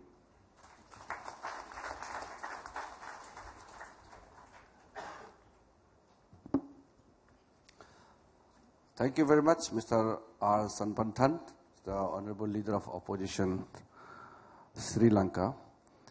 I would like to call upon Mr. Sajjad Lon. He is presently the Minister of Social Welfare, ARI and Science and Technology, Government of Jammu and Kashmir.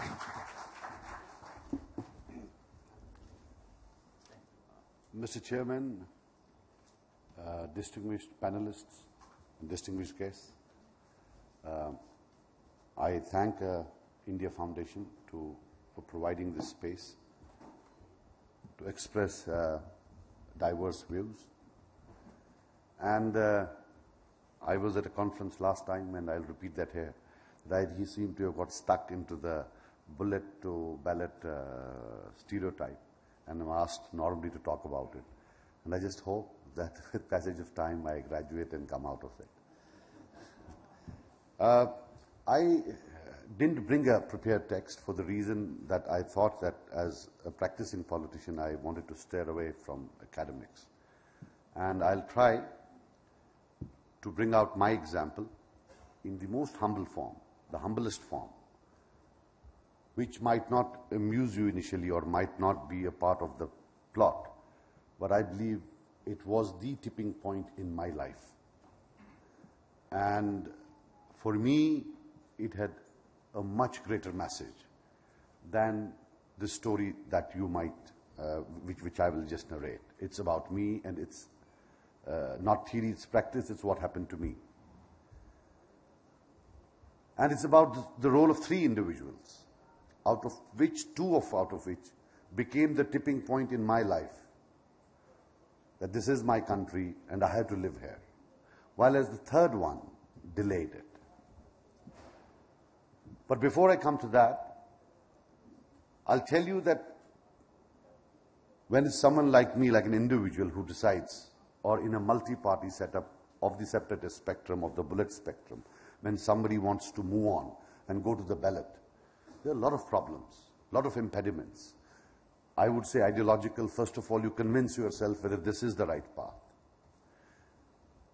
And the perceptional.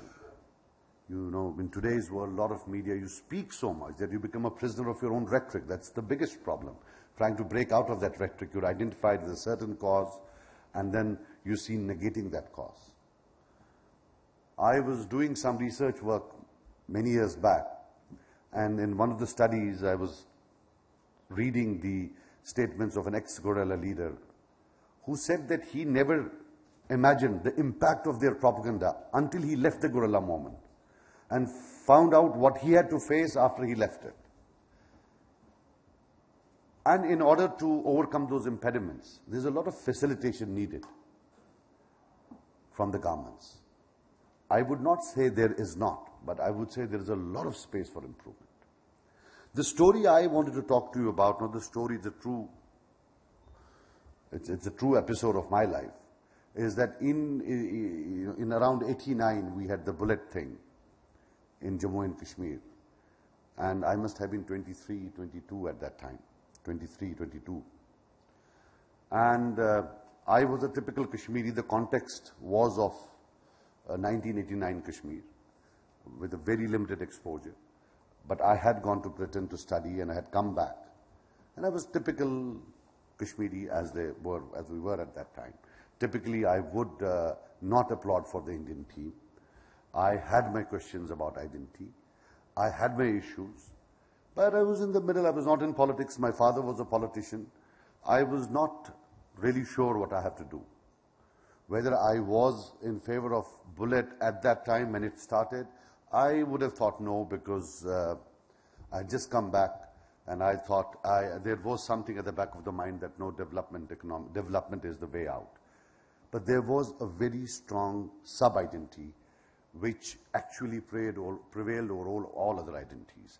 And yes, there was that sort of them versus us.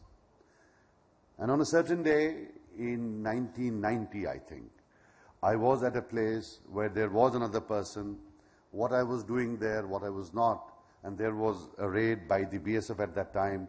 And I had just, in fact, it's been 2 months since I had come back from Britain, and I was with an anglicized accent, and then the next thing I saw, we were being hauled and dragged into the truck.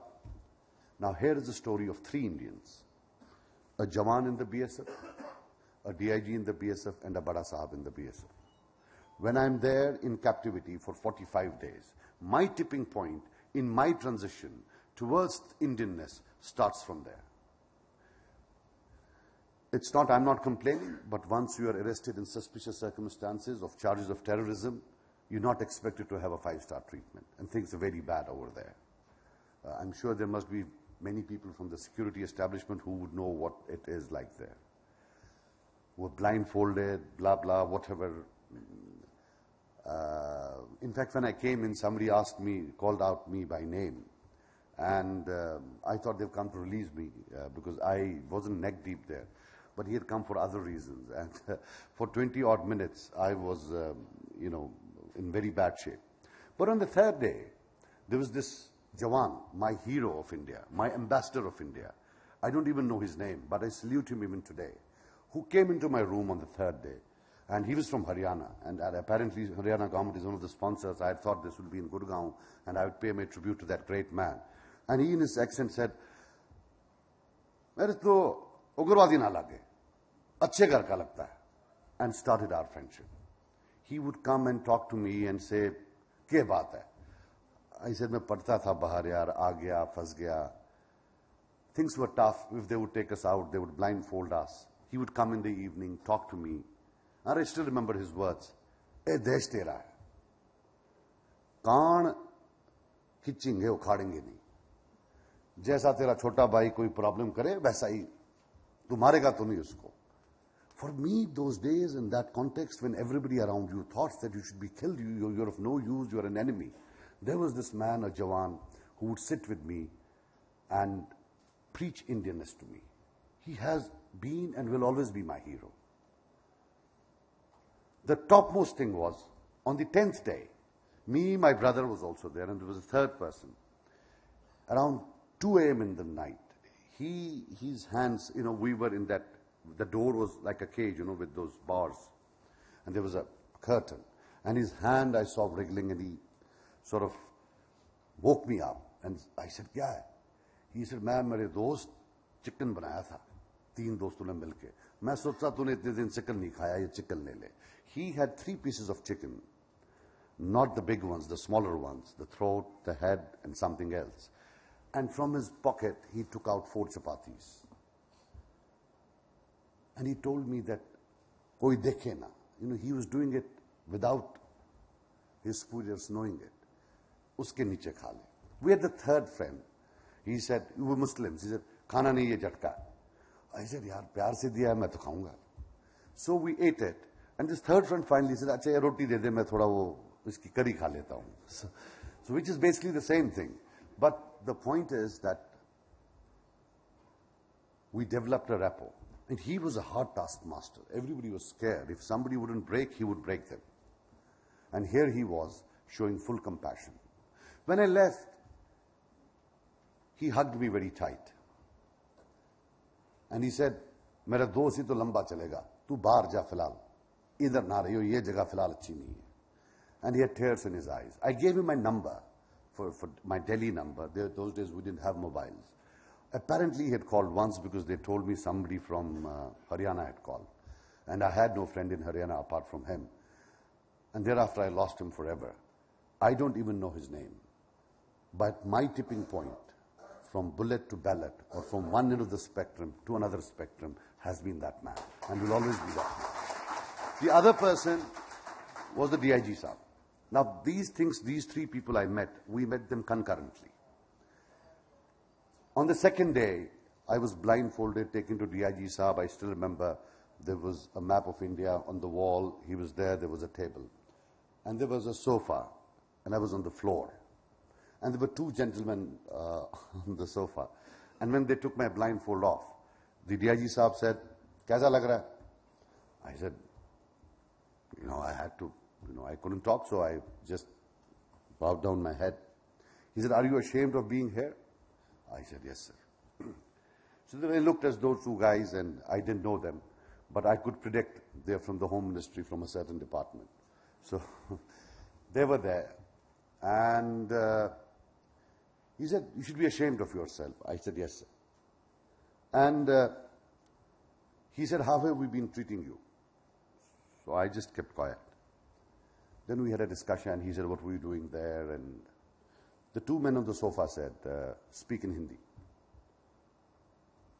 In fact, they said, "Sharam aati hai? Hindi mein bolo." I said, "Okay."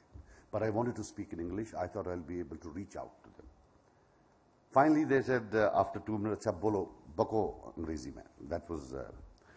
So I talked to the DIG Saab, and I could connect. At a certain stage, I looked into his eyes. This was 1 hour after we were talking. I said, "Sir, look into my eyes as you would that of your younger brother. If you think I am a terrorist, shoot me. But if I am not one, don't treat me like one." DIG Saab niche dekhe, and I could see that my emotions have won him over. He started to believe in me. We talked for 2 or 3 hours. Then DIG Saab bole, even I don't know his name either, to be very honest. He was a Sikh gentleman, a wonderful person. And he said, "Sujat, have we not treated you well?" तो मैंने sir नीचे रखा. He said, "Bila khauf bolo." I said, "Sir, आप कुर्सी पर बैठे हैं, table पर मैं नीचे बैठा हूं. This says a lot. तो आप क्यों मेरे से कहलवा रहे हैं?" He said, "चाय दे दो इसको." So I had a cup of tea. And when I was leaving, he said, "I give you a word. We'll treat you well. But ask yourself, had you been across the border, how they would have treated you." He said, "Did anybody hit you?" I said, "Yes, sir." He said, "Did anybody abuse you?" I said, "Yes, sir." He said, "Then wait." He called everybody. And in his language told them that if anybody touches him, you're going to have it. When I was going, he said, "Nobody will touch you, I'm telling you." And that was the day. After that, nobody would dare come near me. That was another Indian hero for me, who said that you're educated, I'll respect you. I don't know whether you are a terrorist or not, but you're a future Indian, and I will invest in you through respect. That's my hero number 2. That was the DIG Saab.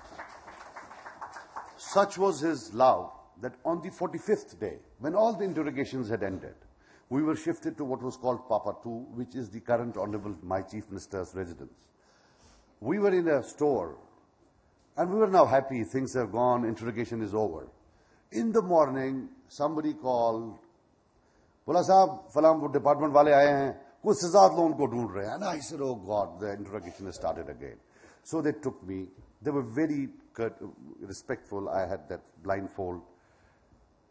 They said, "Bhaijan, koi problem nahi, 12 aadmi pakde gaye, wo problem aa rahi hai. We want to release you. But there is a problem. The statements are not, tallying. For example, you say 4 o'clock that day you are upstairs. 6 are saying you're downstairs. So it will create a problem. For us to facilitate your release, we'll at least have to make sure where you were that day." Itne mein the assistant commandant came and said, "Hamara DIG साहब ने बोला कि इनकी पूछताछ बंद हो गई." And they said, "नहीं, हम भी इसी महकमे के हैं, Government of India से आए हैं. Let us ask." He said, "No, I cannot." He said, "Let me talk to DIG साहब." He said, "DIG साहब बोल रहे हैं, when we hand him over to J&K police, you talk to him." Trust me, there was a scuffle between those people from the Home Ministry and the Assistant Commandant over a suspected terrorist. And the Assistant Commandant got me hold of my arm, and as someone would say to his younger brother, said, "Chal Sajjad, humne koi baat nahi karni." And he took me away from them. This was the level to which this DIG Saab went to keep his promise of not allowing anybody to disrespect me or lift his little finger. Let me tell you, I went through the entire interrogation process, and those were matters of highest distrust. There was very little information that security agencies had. It was the start and onset of militancy. And every suspected militant or a terrorist was a mine of information. And that was the time when he did not allow anybody to do any third-degree torture or even coerce me or even speak in a louder tone. But all good stories have to end. And for any good movie to become a hit, for every hero there has to be a villain, which was the Bada Saab out there. And I would not say that he undid the tipping point, but that was also a part of India. For me at that time, they didn't. For us, when you are in a jail, everything, everybody, even the sweeper who comes to sweep is India, and you tell him, mera kya hoga? Kuch suna mera. Because it's a very, you believe it's the end of your life. But Asa was not good. He would, at the drop of a hat, say, Galti ki yaar, tere ko aise laga thoki diya hota. That was, that was not good. You didn't like that. All I can say is, why bullet, why ballot? I don't know. I have moved from bullet to ballot and the most trying circumstances. Because as I told you, you're identified with something. And you become a villain. You don't become a transitional hero, you become a transitional villain. And you need facilitators. The response to bullet is a sum of many parts. You cannot make it one part, and which is operational measures. They're important. You cannot undermine them. You cannot deny that operational offensive against the bullet is important. But as I said, it's a sum of many parts. This is what I feel. And I think we've been focused totally on one part. The other part of my hero, my Jawan, or my DIG Saab is totally missing, or there's a lot of space for improvement. And what love and compassion can buy, every militant, every terrorist will not understand the language of love. But every militant or every terrorist is not going to understand the language of operational measures, operational offensives. There are takers for the offensive and there are takers for the language of love. We'll have to reach out. You see, I was looking at the Manipur elections and there was a very famous name and she apparently did not get any votes. This is the big problem. You are a hero, you are a symbol, and once you try to traverse the distance, people feel you're betrayed, you're a traitor. I somehow, either if the group which questions the system or is out there to overwhelm the system achieves its aims or objectives partly or wholly, then they're heroes. They could survive politically. But if you have not, then you're destined to be there. Unfortunately, that seems to be a verdict of the people. I consider myself lucky that I fought elections, lost once as a parliament candidate, and then fought again successfully, and in fact became a minister. And, you get a kick out of it. The people who at times might have been asking questions to you in the middle of an interrogation. Abhi jab wo salute marte hain, us salute mein zyada maza hota hai. That's more tastier than others. So, but having said that, I would just say that the bullet and the ballot, this puzzle will always be there. There will always be groups. But my vote in an offensive would be an offensive of love. That will prevail and is far more effective than all other offensives. Thank you. Goodbye.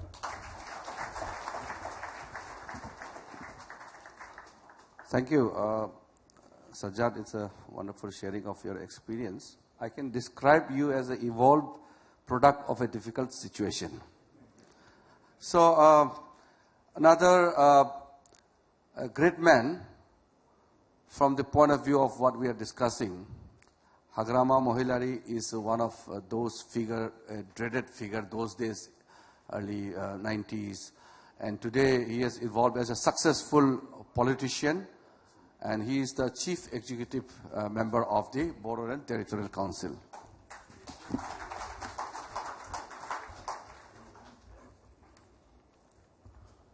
Honorable Chairman, Sir,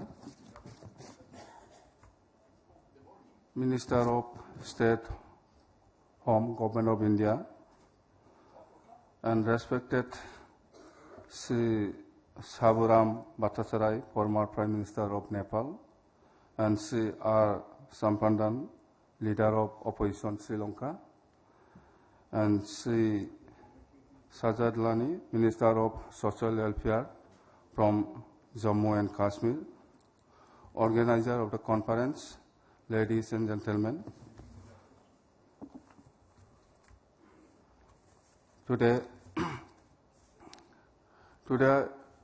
discussion, that is bullet to bullet, is very much relevant to my life. I would like to share few regards and compulsion why I am known as having played with bullet. Dissonance of political rights for the Bodos from the immoral was the motivating factor which compelled me to pick up bullet to assert our identity and develop ourselves as a distinct community with own language, culture, and tradition on a land of our own. History of Bodos is as old as Mahabharata. We are the descendants of the Hindutva, the wife of Bhim, the second son of Pandav.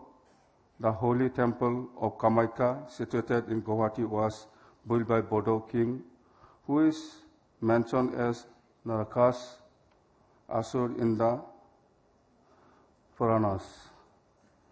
Among the great Bodo king, the reign of Kumar Bhaskar Barman is well recorded in the history. After independence, the Bodo expected to have constitutional safeguard in the form separate political identity for survival and sustenance of our distinct identity.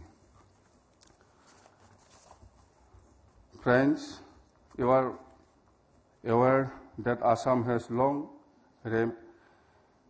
remained one of the most volatile and sensitive regions of the country because of the problem of insurgency, ethnic conflict, pressure of the migration, underdevelopment, poor infrastructure, and connectivity, etc. Bodos, the largest plain tribe of Assam, also felt that they had been neglected, exploited, aftermath, and discriminated against for decades.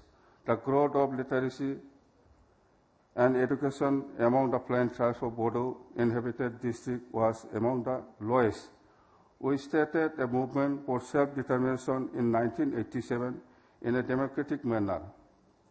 In order to crush the movement, government and its agency unleashed terror on the Bodo people through killing in the encounters, gang rape of women, and destruction of properties. Fearing threat from the government agencies, the movement took violent turn. However, violence activities were taken from within the village and not from Bangladesh and Myanmar. In 1993, an accord was signed to end to the violent Bodo movement. The accord provided creation of an elected autonomous council under the State Act, but it left the question of its precise territorial jurisdiction open. In 1994, we launched an agitation for non-implementation of the accord. In 1996, we formed an organization for the creation of separate state of Bodoland. Our struggle was against the unjust government and its politics towards Bodo-dominated area. When the struggle was going on, Kargil was started in 1999. Responding to the call of the nation, our organization gave direction to each cadre not to fire on army and security forces. Our organization also offered to the government to send each cadre to fight in the battle area, the protecting of integrity and sovereignty of the nation.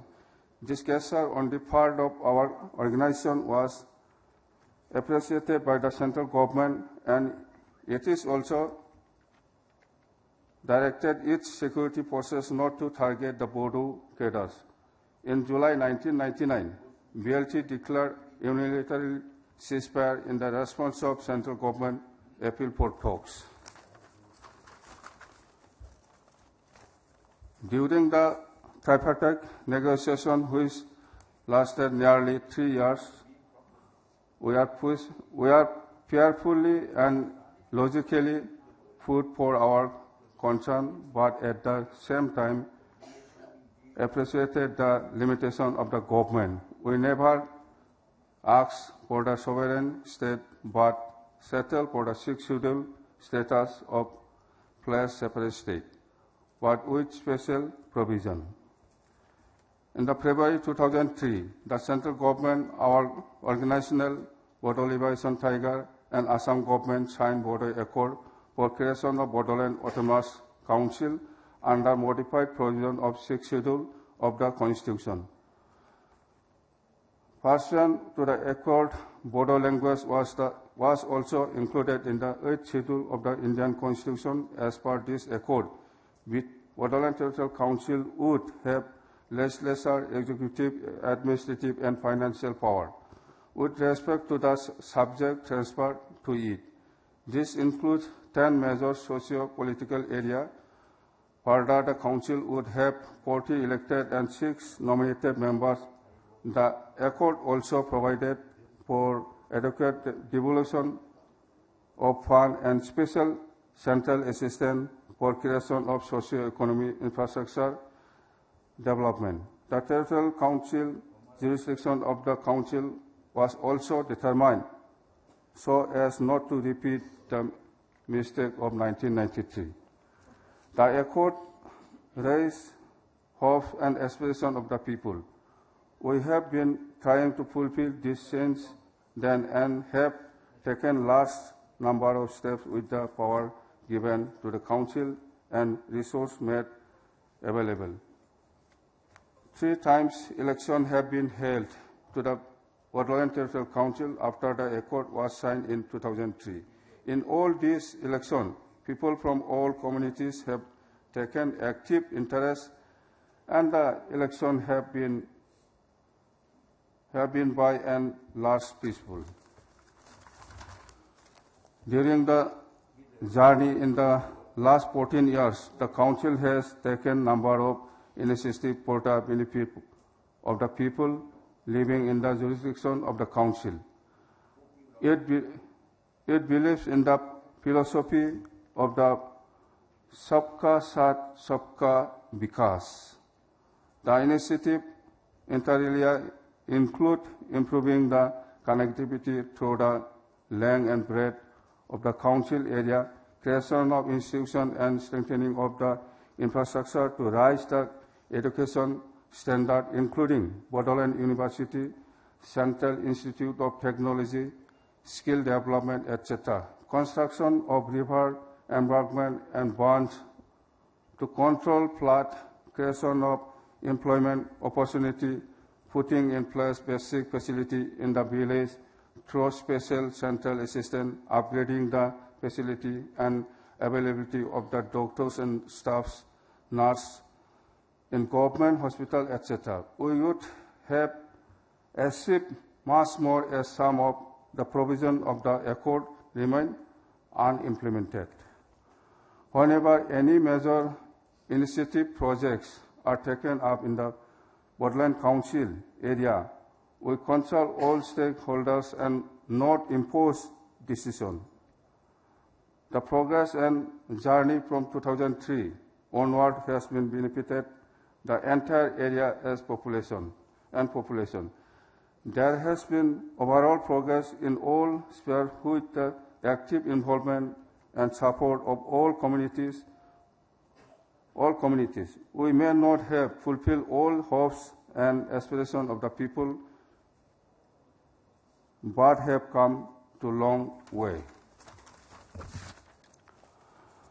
The Bodoland peoples from regional political party, which runs the council, is an alliance partner of NDA, and it is hoped that council area would witness infrastructure and connectivity development at much faster speed in the coming years.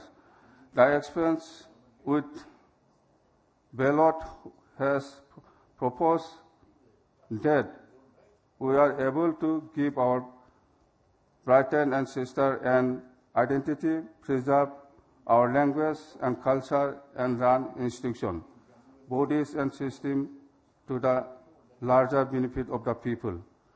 The experience has proved that the democracy and federal structure of the problem and concern can be resolved only through dialogue, and by ballot and bullet is not always the answer.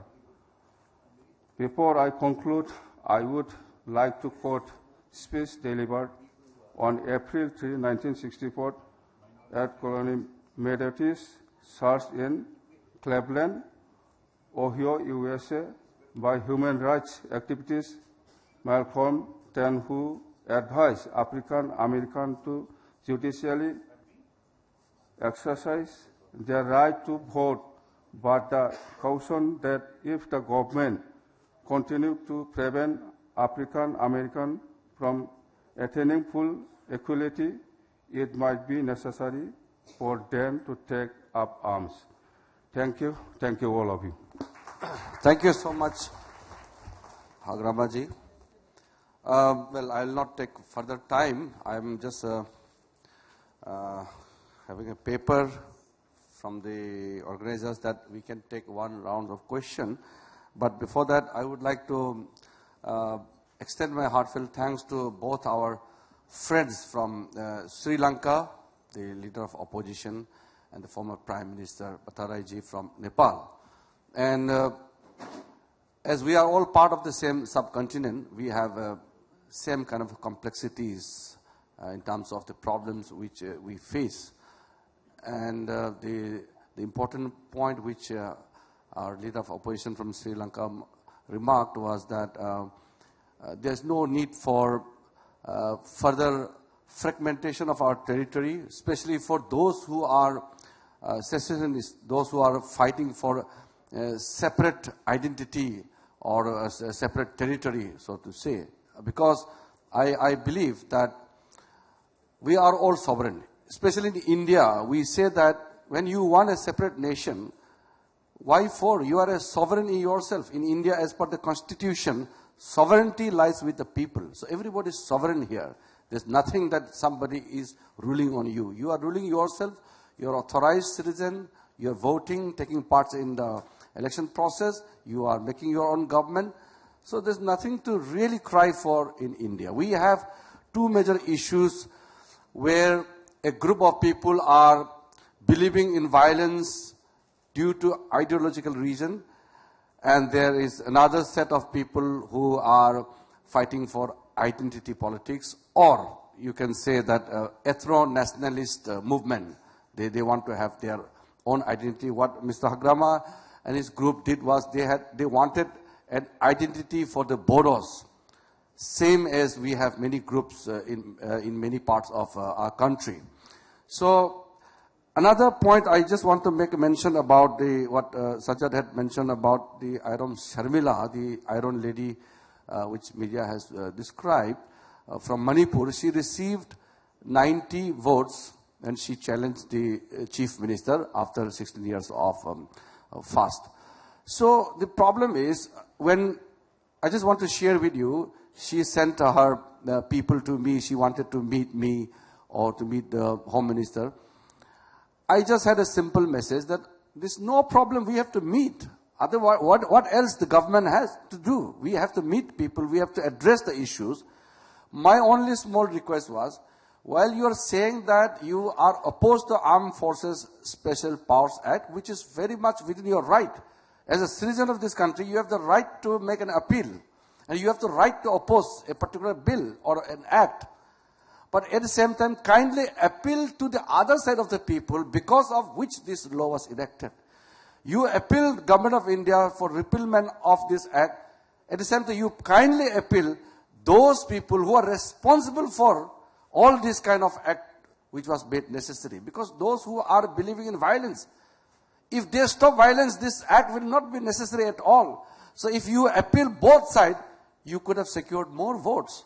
So that is my point was that not to discourage her from any kind of action she would take, but to strike a balance. That in India, you have all the freedom to do whatever you like. There's no stoppage. There's no any kind of pressure. So there are many things I wanted to share, but it's okay. I would rather prefer to take questions, at least one round of questions from our distinguished audience. Yeah, DG Saab, our former DG Dr. Saab. Please pass the mic. It's for Mr. Sajjad. It's not really a question. It's a little poser or complimenting him.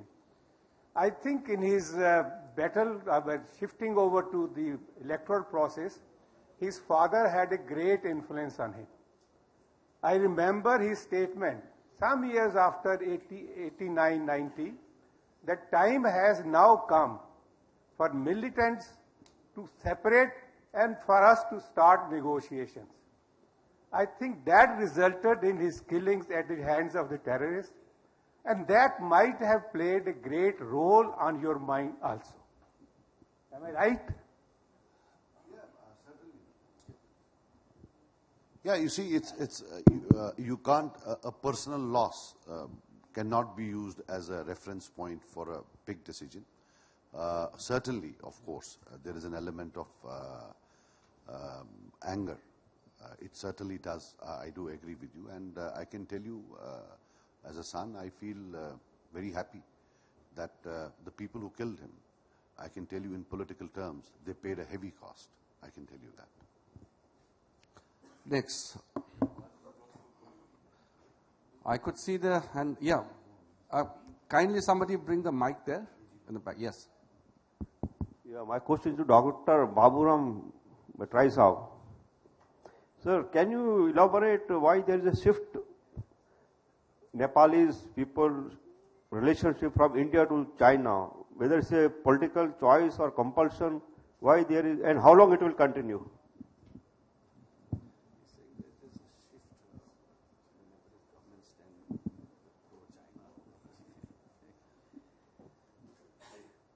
Okay, thank you for the questions, but as far as I understand, Nepal and Nepalese people haven't shifted their stand towards China at the cost of India. Because, as everybody knows, Nepal is situated between two big states of India and China. It has been one of the oldest sovereign independent nation in South Asia. But historically, culturally, geographically, economically, emotionally, we are more attached to India, where we deal more with India. 2/3 of our trade takes place with India. And culturally, we are much more closer to India than any other country. So there is no reason, and it's not factual also. Nepalese people are tilted towards any other country at the cost of India. That's not true. We have, as a neighbors, we have certain problems, but we have to settle it through dialogue and diplomatic means. Apart from that, apart from certain problems at times, our relations with India are good, historically good, and will remain good. So I would like to assure on behalf of the Nepalese people and myself and my party, will always remain closer to India than any other country, because in our own interest, every country has their own interest, and our interest is to have closer and good relations with India. Thank you. Thank you so much. It's very nicely put, and as a senior statesman from our neighboring and friendly country, Nepal. Sudhanshuji, Mike. You know, while we are discussing the transition from bullet to ballot, there's another issue involved. I have had a very close look at Northeast or Kashmir or probably all this. The movements have been representative movements. representing the aspirations of our people. And when the transition takes place from the bullet to the ballot, or just before the ballot, when there is governance in the hands, I am very dismayed that at that time, the commitment to our people it seems is getting lost. The amount of corruption I've seen in the then governance in the hands of the erstwhile bullet champions is really alienating them from their own people. Because once the power comes, at that point of time, the issues of serving your people, our people, plays a second fiddle to serving our own selves. The amount of financial corruption which then goes on is appalling. Because of the bullet in hand, the people may not be coming on streets to protest, but their alienation from the people who represented them through bullets and then subsequently through ballot is very dangerous. Because if this alienation happens, I fear at times that we may return back to the bullet after having left it for the ballot. This is something which I think is a responsibility of all those who have guided their people to opt for ballot. One more. I really appreciate one angle that when you are leaving the bullet and transiting yourself to the ballot, there's a counter pressure from the champions of bullet. We've seen it in Assam, we've seen it elsewhere, everywhere. The so-called treachery to the cause has a very heavy price. Not only emotionally, also in terms of the physical threat you face because of this transition. There, I think the state must be very, very careful, because one casualty of this transition takes this process backwards. Thank you. Yeah. Thank you so much. I think we have run out of the time completely. Just to conclude that I have one thing in my mind. As a minister, as a part of the government, I felt it in last 2.5 years that we could do many things by a small gesture. For example, some people from northeastern region, which are represented by various communities, they come to Delhi, they want to meet the Home Minister, they wait for 2-3 months, they don't get appointment. Now, where to go thereafter? Then, out of desperation, some people resort to taking up arms. So, it is not only the organizations are to be believed that they have resorted to the violent act, but as Sudhanshuji has rightly pointed out, government also must be very much always pro-people, open the door all the time for the people, so that the aspiration of the people is not taken away once you sit into the chair in the government. So I really appreciate your last point, and thank you once again for taking part in this wonderful session. Thank you. It was indeed a very scintillating session, and I'm really thankful to all the dignitaries here. May I request Shri Kiran Rijiju ji to felicitate the dignitaries. May you felicitate Mr. Baburam Bhattarai, former Prime Minister of Nepal. May we have a round of applause, please. Shri R. Sampanthan, Leader of Opposition, Sri Lanka. Shri Sajjad Lonji, Minister of Social Welfare, ARI and Trainings and Science and Technology, Government of Jammu Kashmir, India.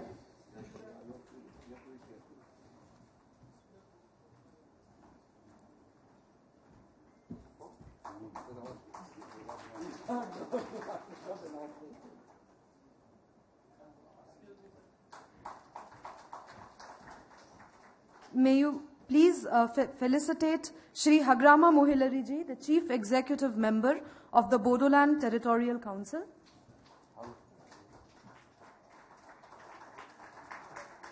And now a partner in Assam's development. May I request the Director, India Foundation, Captain Alok Bansalji, to felicitate the Honorable Chair.